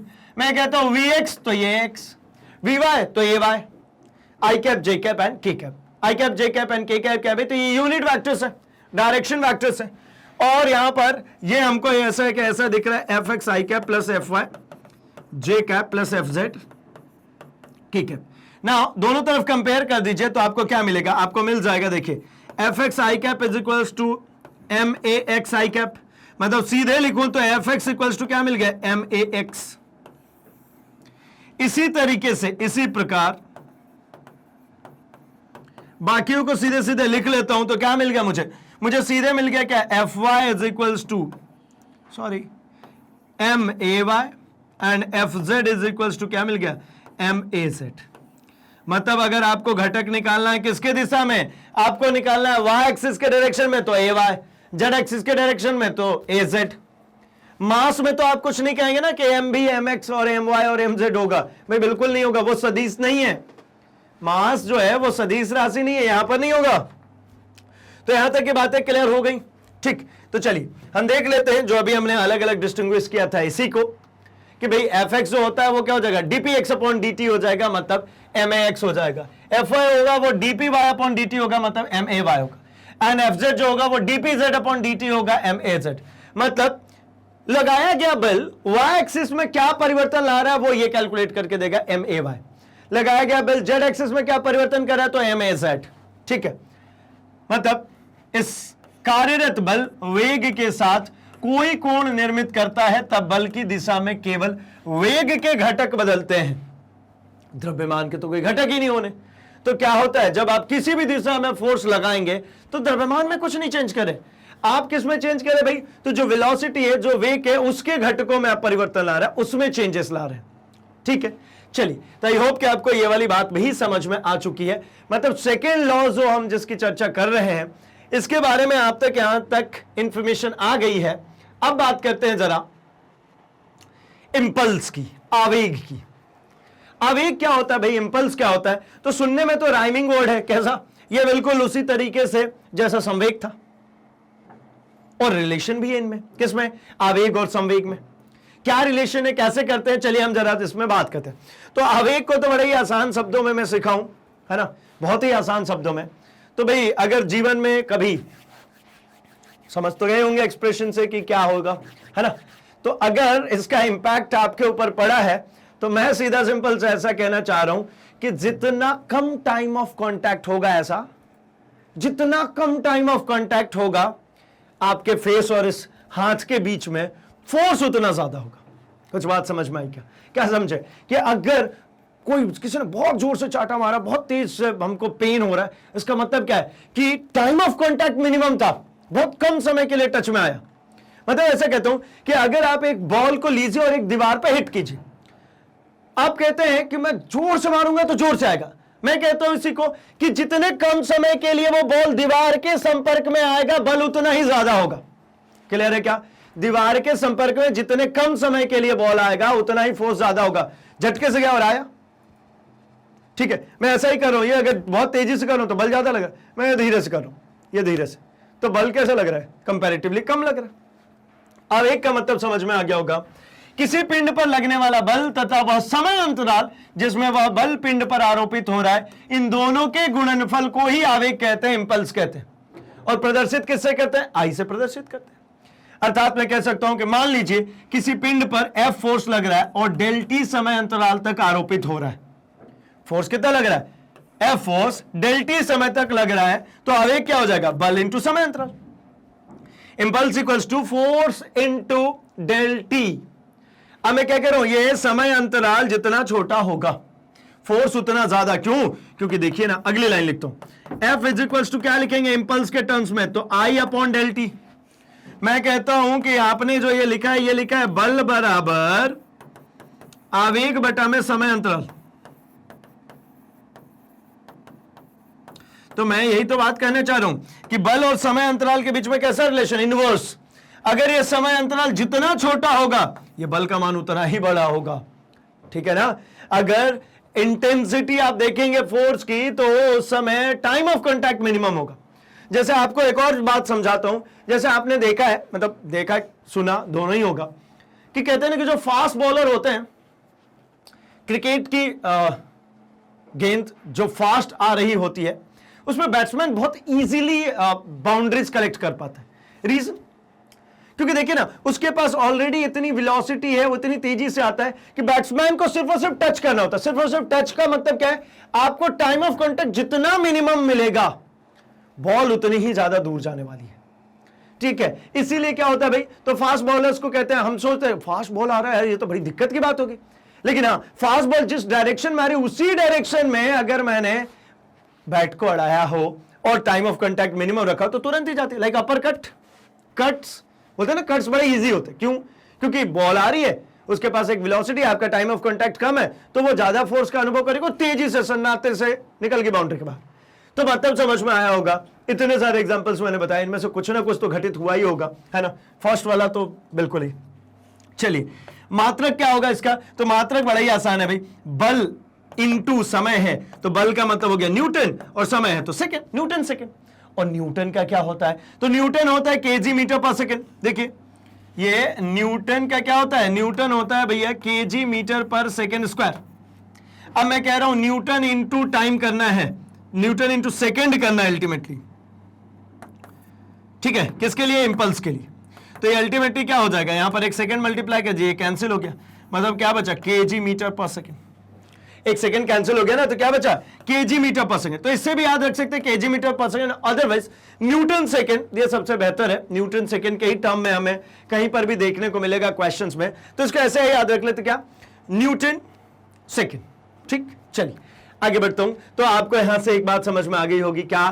तो भैया ये है फोर्स इंटू टाइम, मतलब ये भी क्या हो जाएगा? I vector is equals to f vector into del t. क्योंकि हमने जो वेक्टर का फॉर्म पढ़ा था उसमें यही पढ़ा था कि एक सदिश में एक अदिश का गुणा करने से फाइनल रिजल्टेंट सदिश ही रहता है, अदिश नहीं होता। तो ये एक सदिश है, इसमें एक अदिश टाइम का गुणा किया है, तो रिजल्ट कैसा रहेगा?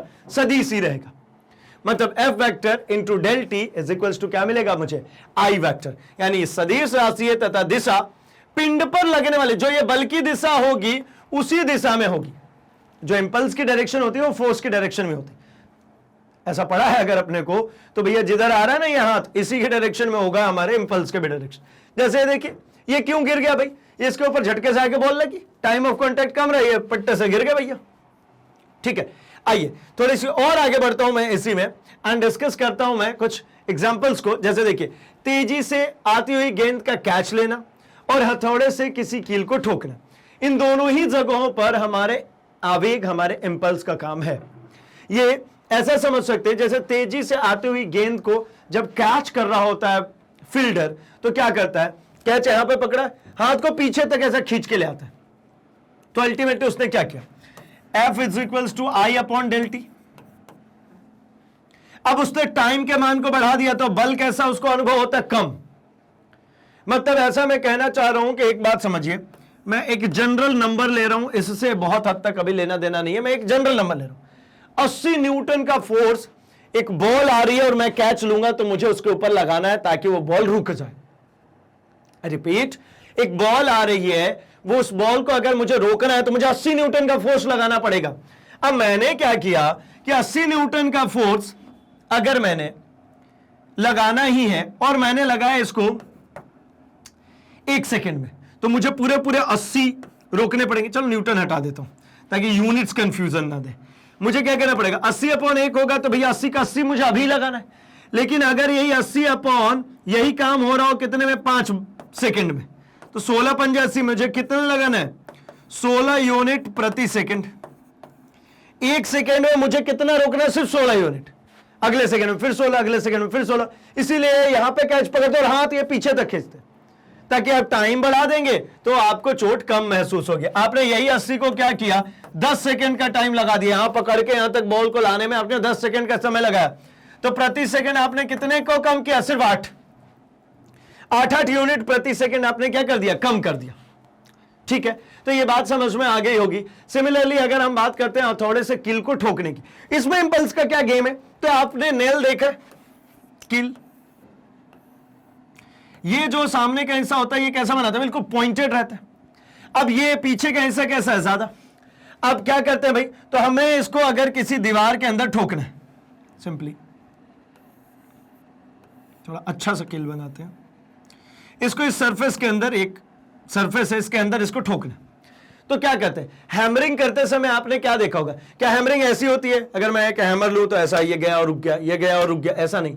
आपने देखा होगा ये जितने तेजी से ऐसा ही हैमर, कभी भी आप हैमरिंग करके देखिएगा ऐसे ही होता, मतलब ये गया, टच किया और वापस आया, यानी कील और हथौड़े के बीच। ठीक है, ये हो गया हमारा हथौड़ा, थॉर वाला, है ना। तो थॉर वाले हथौड़े से क्या करा अपन ने, किल ठोका। बोले यार थॉर का हथौड़ा किल ठोकने के लिए यूज थोड़ी होगा, चलो कोई बात नहीं, हम तो करते हैं। क्या करा हमने इसको किल को ठोका। अब जब किल को इसको ठोकने के लिए हमने इसके ऊपर क्या किया, फोर्स लगाया होगा, तो टाइम ऑफ कांटेक्ट कैसा चाहिए, मिनिमम। अब मिनिमम टाइम ऑफ कांटेक्ट है, और इधर साइड में क्या दिख रहा है आपको, पॉइंटेड, तो ये क्या हो जाता है, ये पूरी की पूरी नेल इस सरफेस के अंदर, क्या हुई, सरफेस के अंदर क्या हो जाएगी, नेल चली जाएगी। क्यों जा रही है, क्योंकि यहां पे आपका टाइम ऑफ कांटेक्ट कैसा है, मिनिमम है।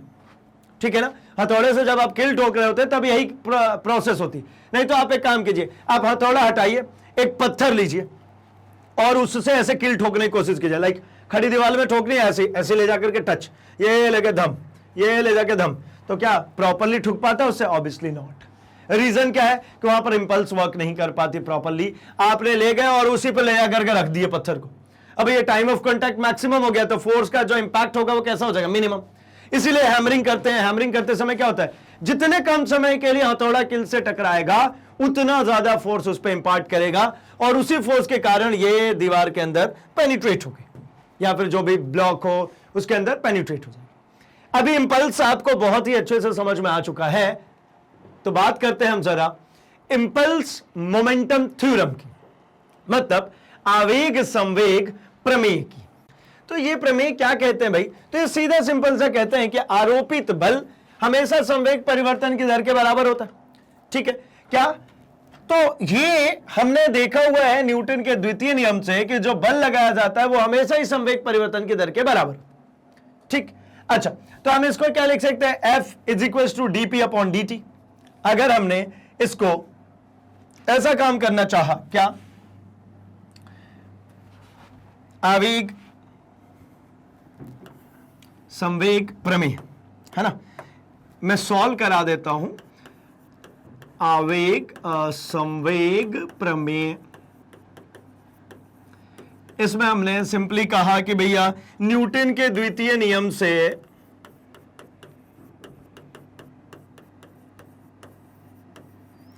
मुझे जो देखने को मिल रहा है वो मिल रहा है F, या प्रोपोर्शनैलिटी हटाई, ये हटाई दे रहा हूं, F इज इक्वल्स टू क्या होता है भाई, तो ये होता है m dv अपॉन dt, यही अल्टीमेटली।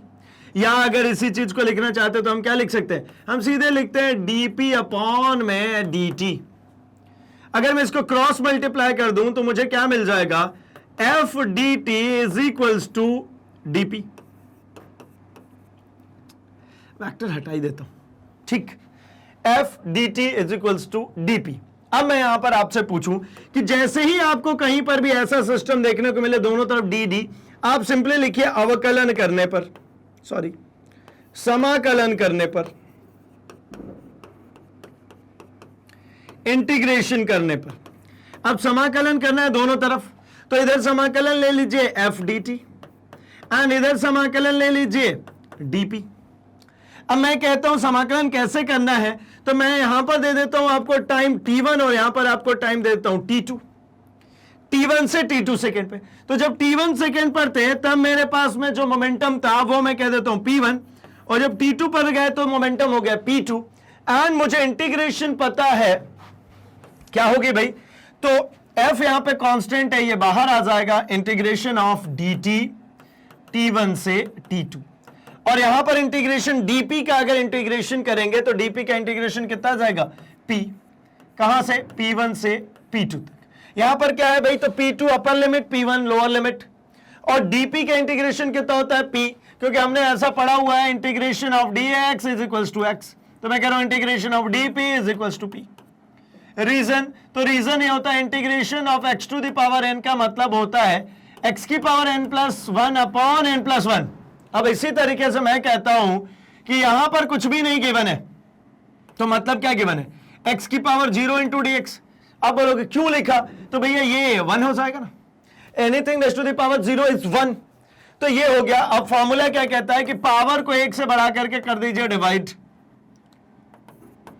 तो भैया पावर को 1 से बढ़ा दिया, x की पावर 1 अपॉन 1 मतलब कितना x। तो वैसे ही p का कितना हो जाएगा, dp का कितना हो जाएगा, dp का हो जाएगा p। आइए अब इसी प्रकार से मैं बात कर लेता हूं कि भाई इसका इंटीग्रेशन मुझे मिल चुका है और dt का इंटीग्रेशन मुझे करना है, तो dt का इंटीग्रेशन कितना हो जाएगा, तो ये हो जाएगा t, कहां से कहां तक, t1 से t2 तक। अब अगर मैं लिखूं तो यहां पर क्या लिख सकता हूं, हमेशा ही एक फॉर्म होता है यहां पर upper limit minus lower limit. क्या कहते हैं, अपर लिमिट में से लोअर लिमिट को माइनस कर देते हैं, ठीक। अपर लिमिट मतलब जो ऊपर की लिमिट है कौन है, P2, लोअर लिमिट मतलब कौन है, P1। और यहां पर अगर आप लिखते हैं तो ये क्या लिखेंगे, ये लिख देंगे आप T2 minus T1 is equals to P2 minus P1। या यूं कहूं अगर T2 माइनस T1 को, तो आप ऐसा नहीं लिख सकते क्या कि डेल T मतलब T2 माइनस T1 और डेल P मतलब क्या, P2 माइनस P1। ये है क्या, तो ये समय अंतराल, समय अंतराल टाइम इंटरवल, और P2 माइनस P1 का मतलब क्या है, तो संवेग में परिवर्तन।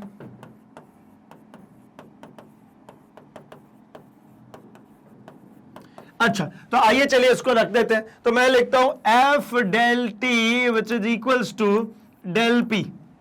अब आप कहेंगे कि भाई चूंकि आवेग बराबर होता है हमारा बल इंटू समय अंतराल, यही होता है, मतलब मुझे पता है फोर्स इंटू डेल टी क्या होता है भाई, आवेग मतलब क्या, इंपल्स आई। तो मैं इसको क्या लिख लूं, इसको लिख देता हूं impulse I is equals to, मुझे क्या दिख गया, तो डेल पी। डेल पी का मतलब क्या है, यह है संवेग परिवर्तन।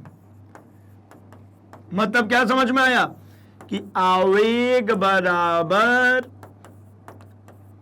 संवेग परिवर्तन। आवेग बराबर क्या होता है, संवेग परिवर्तन, ठीक है। तो आवेग बराबर अगर संवेग परिवर्तन होता है तो इसी को कहते हैं हम क्या, इसी को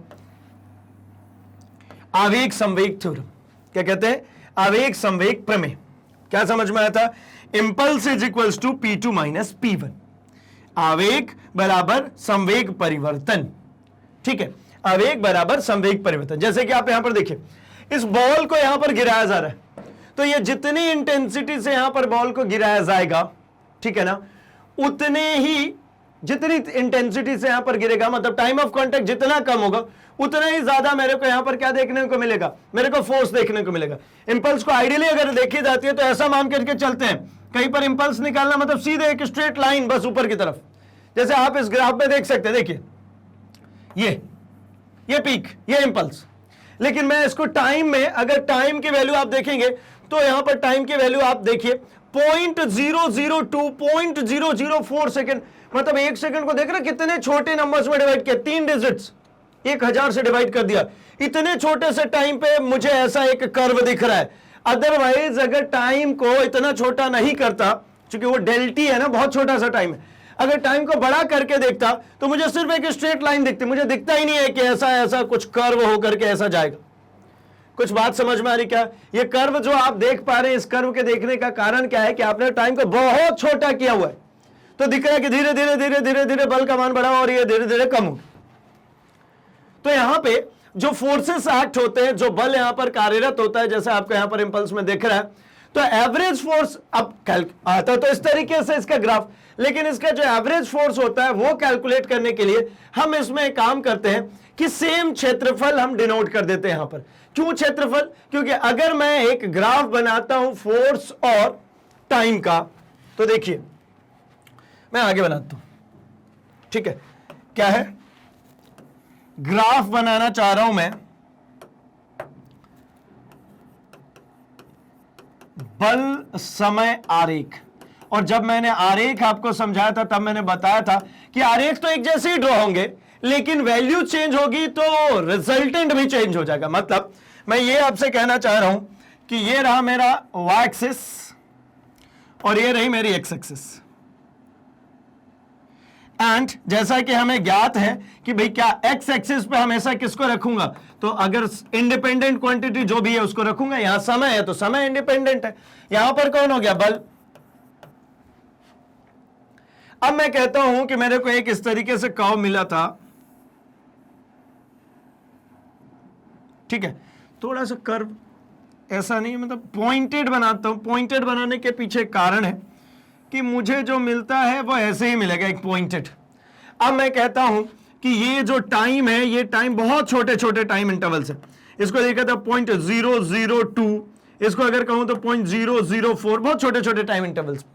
0.006 एंड इसको मैं कहता हूं 0.008। ये तो इतने छोटे छोटे टाइम इंटरवल्स पे जब हम बात करते हैं तो मैं आपसे ये पूछना चाहता हूं कि इसके अंदर के ये जो एरिया है, एरिया अंडर द कर्व, हम किसी भी कर्व में दो ही चीज निकालते हैं, एक स्लोप और एक एरिया। यहां स्लोप तो निकालना नहीं है, मुझे क्या निकालना भाई, एरिया। तो आरेख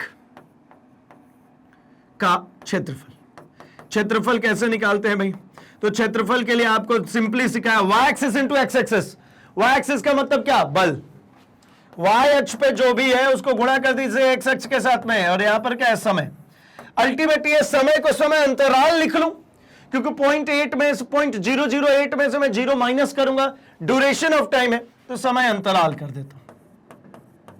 आई होप किसी को एतराज नहीं होगा इसमें। तो ये क्या समझ में आ रहा है, फोर्स इनटू डेल टी, इसको क्या कहते हैं, इसी को तो कहते हैं इंपल्स। यही तो है क्या, आवेग। आवेग बराबर बल इनटू समय अंतराल। बात समझ में आ गई होगी कि I इक्वल्स टू क्या हो जाएगा, F इंटू डेल टी। मतलब ये जो फोर्स टाइम कर्व है, फोर्स टाइम ग्राफ है, इसका जो क्षेत्रफल होगा वो मुझे बता रहा होगा आवेग के बारे में।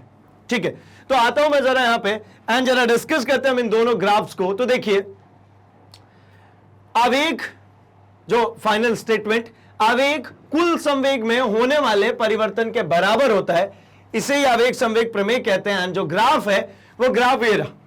क्या भाई, तो जब एक पिंड एक निरंतर बल कार्यरत कर रहा है, जब एक पिंड पर निरंतर मतलब कांस्टेंट फोर्स काम कर रहा है उसके ऊपर, तो कांस्टेंट फोर्स काम कर रहा है यानी टाइम t1 पर भी, ये देखिए टाइम t1 पर भी ये यहीं पर है, और टाइम जो यहां t2 है इस पर भी ये जो फोर्स का मान है, ये देखिए ये फोर्स के मान में कोई बदलाव नहीं है।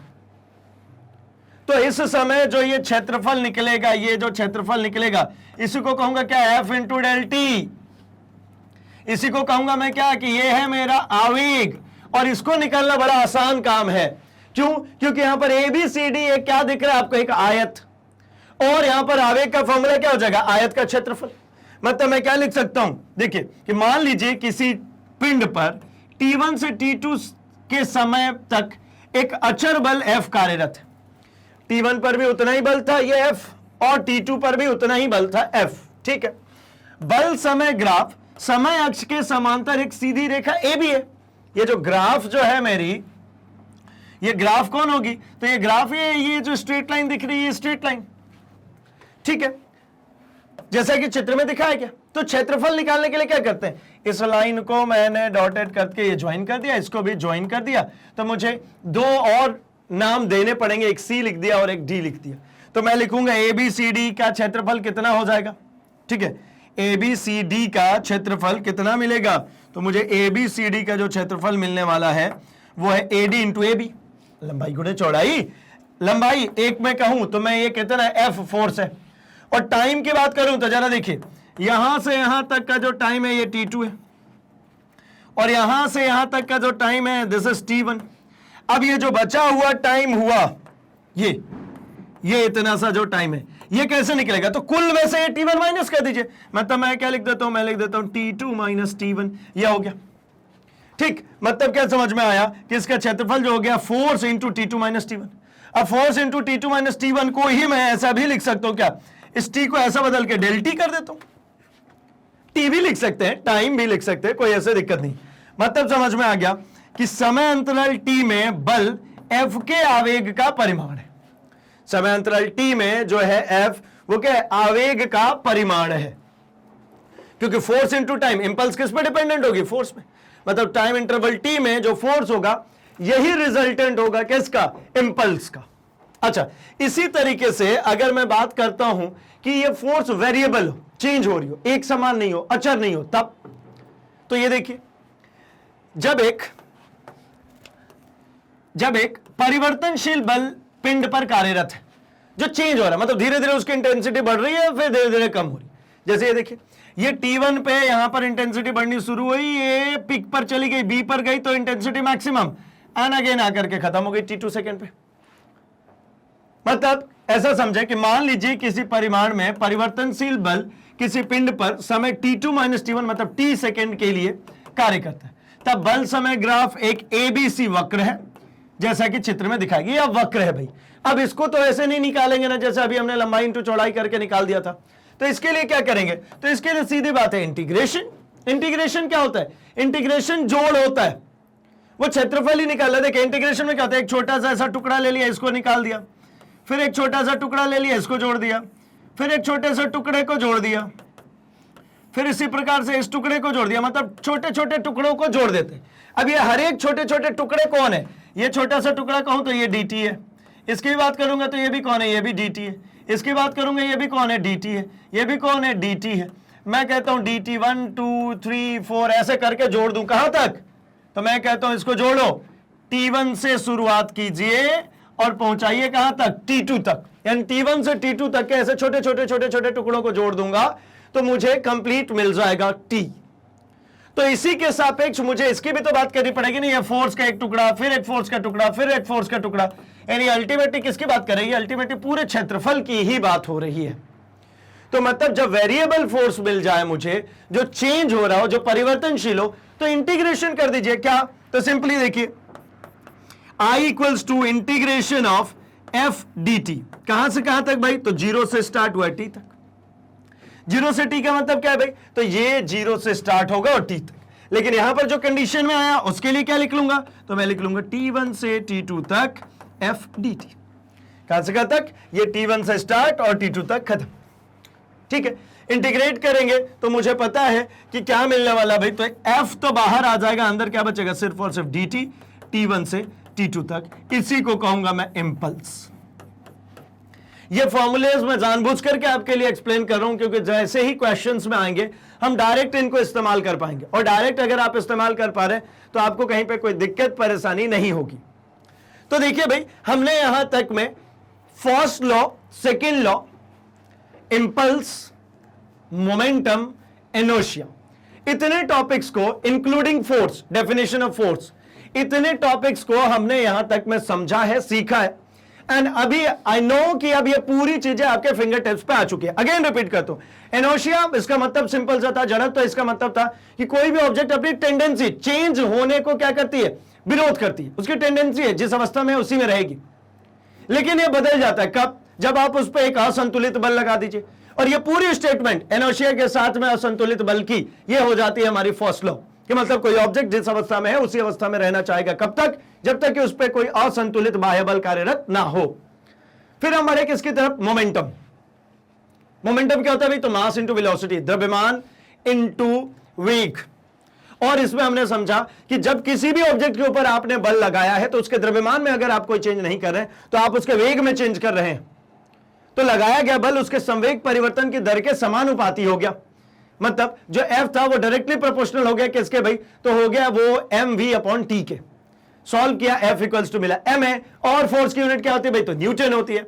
एंड हमने यहीं पे एक और चीज समझाई कि भाई अगर वेग को 0 कर देंगे तो F 0 हो गया, बैलेंस, चलेगा ही नहीं, कोई परिवर्तन ही नहीं। ठीक, धीरे धीरे आगे की तरफ बढ़ते हुए हम कहां तक पहुंच गए भाई, आवेग की तरफ। और आवेग इंपल्स, जैसा कि हमने कहा, फोर्स इंटू टाइम इंटरवल होता है। एंड हमने इसके टाइप्स भी पढ़ लिए कि अगर कांस्टेंट फोर्स लग रहा है तो क्या होगा, अगर वेरिएबल फोर्स लग रहा है तब क्या होगा। एंड ये पूरी एक्सप्लेनेशन के साथ ही इस सेशन को यहीं पर करते हैं एंड। एंड हम अगले सेशन में आगे के जो अभी इसमें टॉपिक्स बचे हुए उसको भी कवर अप करेंगे, क्योंकि ये कंप्लीट चैप्टर रिवीजन है। इसमें पूरे चैप्टर को हम कराने वाले हैं आपके लिए रिवाइज, और सब कुछ देने वाले हैं आपके फिंगर टिप्स पे। तो भाई इसी तरीके से बाकी कोर्स कंटेंट के लिए आप क्या करते हैं, तो सिंपल बात है ना, आप बने रहते हैं मैग्नेट ब्रेन्स के साथ, एंड मैग्नेट ब्रेन्स कमिटेड है एक हाई क्वालिटी एजुकेशन प्रोवाइड कराने के लिए। डिनोमिनेशन इतने सारे हैं, मतलब CBSE English as well as Hindi both medium. आप किसी भी स्टेट बोर्ड से हो, यहां पर सीबीएसई का तात्पर्य है एनसीईआरटी बेस्ड क्लासेस, मतलब ये पूरा ही सिलेबस एनसीईआरटी बेस्ड है, एंड आपके स्टेट बोर्ड में भी एनसीईआरटी ही चलती है। तो आप भी एक्सेस कर सकते हैं, आप चाहे हिंदी मीडियम से हो या फिर आप इंग्लिश मीडियम से। साथ ही साथ अगर आप NTSE, olympiad, CUET, IIT, JEE, NEET की प्रिपरेशन करें तब भी मैग्नेट ब्रेन्स आपके साथ है, आपका पूरा कोर्स कंटेंट लेकर के आते हैं फ्री ऑफ कॉस्ट। साथ ही साथ अगर आप यूपी या बिहार बोर्ड से हैं तब तो आपके लिए एक्सक्लूसिव प्लेलिस्ट मिल जाती है, जहां पर अपने बोर्ड के अकॉर्डिंगली आप अपने पूरे कोर्स कंटेंट, आपके previous year question paper, most important question papers और भी बहुत कुछ देख सकते हैं। साथ ही साथ अगर आप चाहते हैं अपनी स्पीकिंग, अपनी इंग्लिश को थोड़ी सी इंप्रूव करना, तो आप आ सकते हैं स्पोकन इंग्लिश वाले पोर्शन में, और यहां से आकर के अपनी इंग्लिश को इंप्रूव कर सकते हैं। साथ ही साथ अगर आप कोई जॉब ओरिएंटेड कॉम्पिटिटिव एग्जामिनेशन की तैयारी कर रहे हैं, like bank, insurance, RRB, SSC, UPSC, CIIB and JAIIB, तो आप इस सेगमेंट पे आइए, यहां पर आपको पूरा कोर्स कंटेंट मिल जाता है फ्री ऑफ कॉस्ट। एक और नई इंफॉर्मेशन है आपके लिए कि भाई अगर आप चाहते हैं अपने आप को थोड़ा सा और इंप्रोवाइज करना, थोड़े से अपने नॉलेज को और बूस्ट करना, तो मैग्नेट ब्रेन्स द्वारा एक्सक्लूसिवली डिजाइंस बुक्स और ई बुक्स मिल जाते हैं। आप लिंक डिस्क्रिप्शन बॉक्स में मिल जाएगा, वहां से जाइए, लिंक को फॉलो कीजिए एंड आप परचेस कर सकते हैं यहां से बुक्स एंड ई बुक्स को भी। तो जैसे कि आप हमारे साथ में बने हुए हैं हमारे यूट्यूब चैनल पे, इसी तरीके से आप हमसे हमारे social media platform that is Facebook, Instagram, Twitter, Telegram पर भी जुड़ सकते हैं, जहां पर आप अपने सुझाव हम तक पहुंचा सकते हैं। हमारी तरफ से कोई इंफॉर्मेशन होगी वो हम आप तक जल्दी से जल्दी पहुंचा सकते हैं। बने रहिए हमारे साथ, फटाफट से इस वीडियो को लाइक कर दीजिए, चैनल को सब्सक्राइब एंड इसे अपने दोस्तों में शेयर भी कर दीजिए भाई, क्योंकि मैग्नेट ब्रेन्स हिंदी लेकर के आते हैं quality education free of cost. तो बने रहिए हमारे साथ, मिल रहे हैं हम अपने अगले सेशन में, तब तक के लिए थैंक्स फॉर वॉचिंग।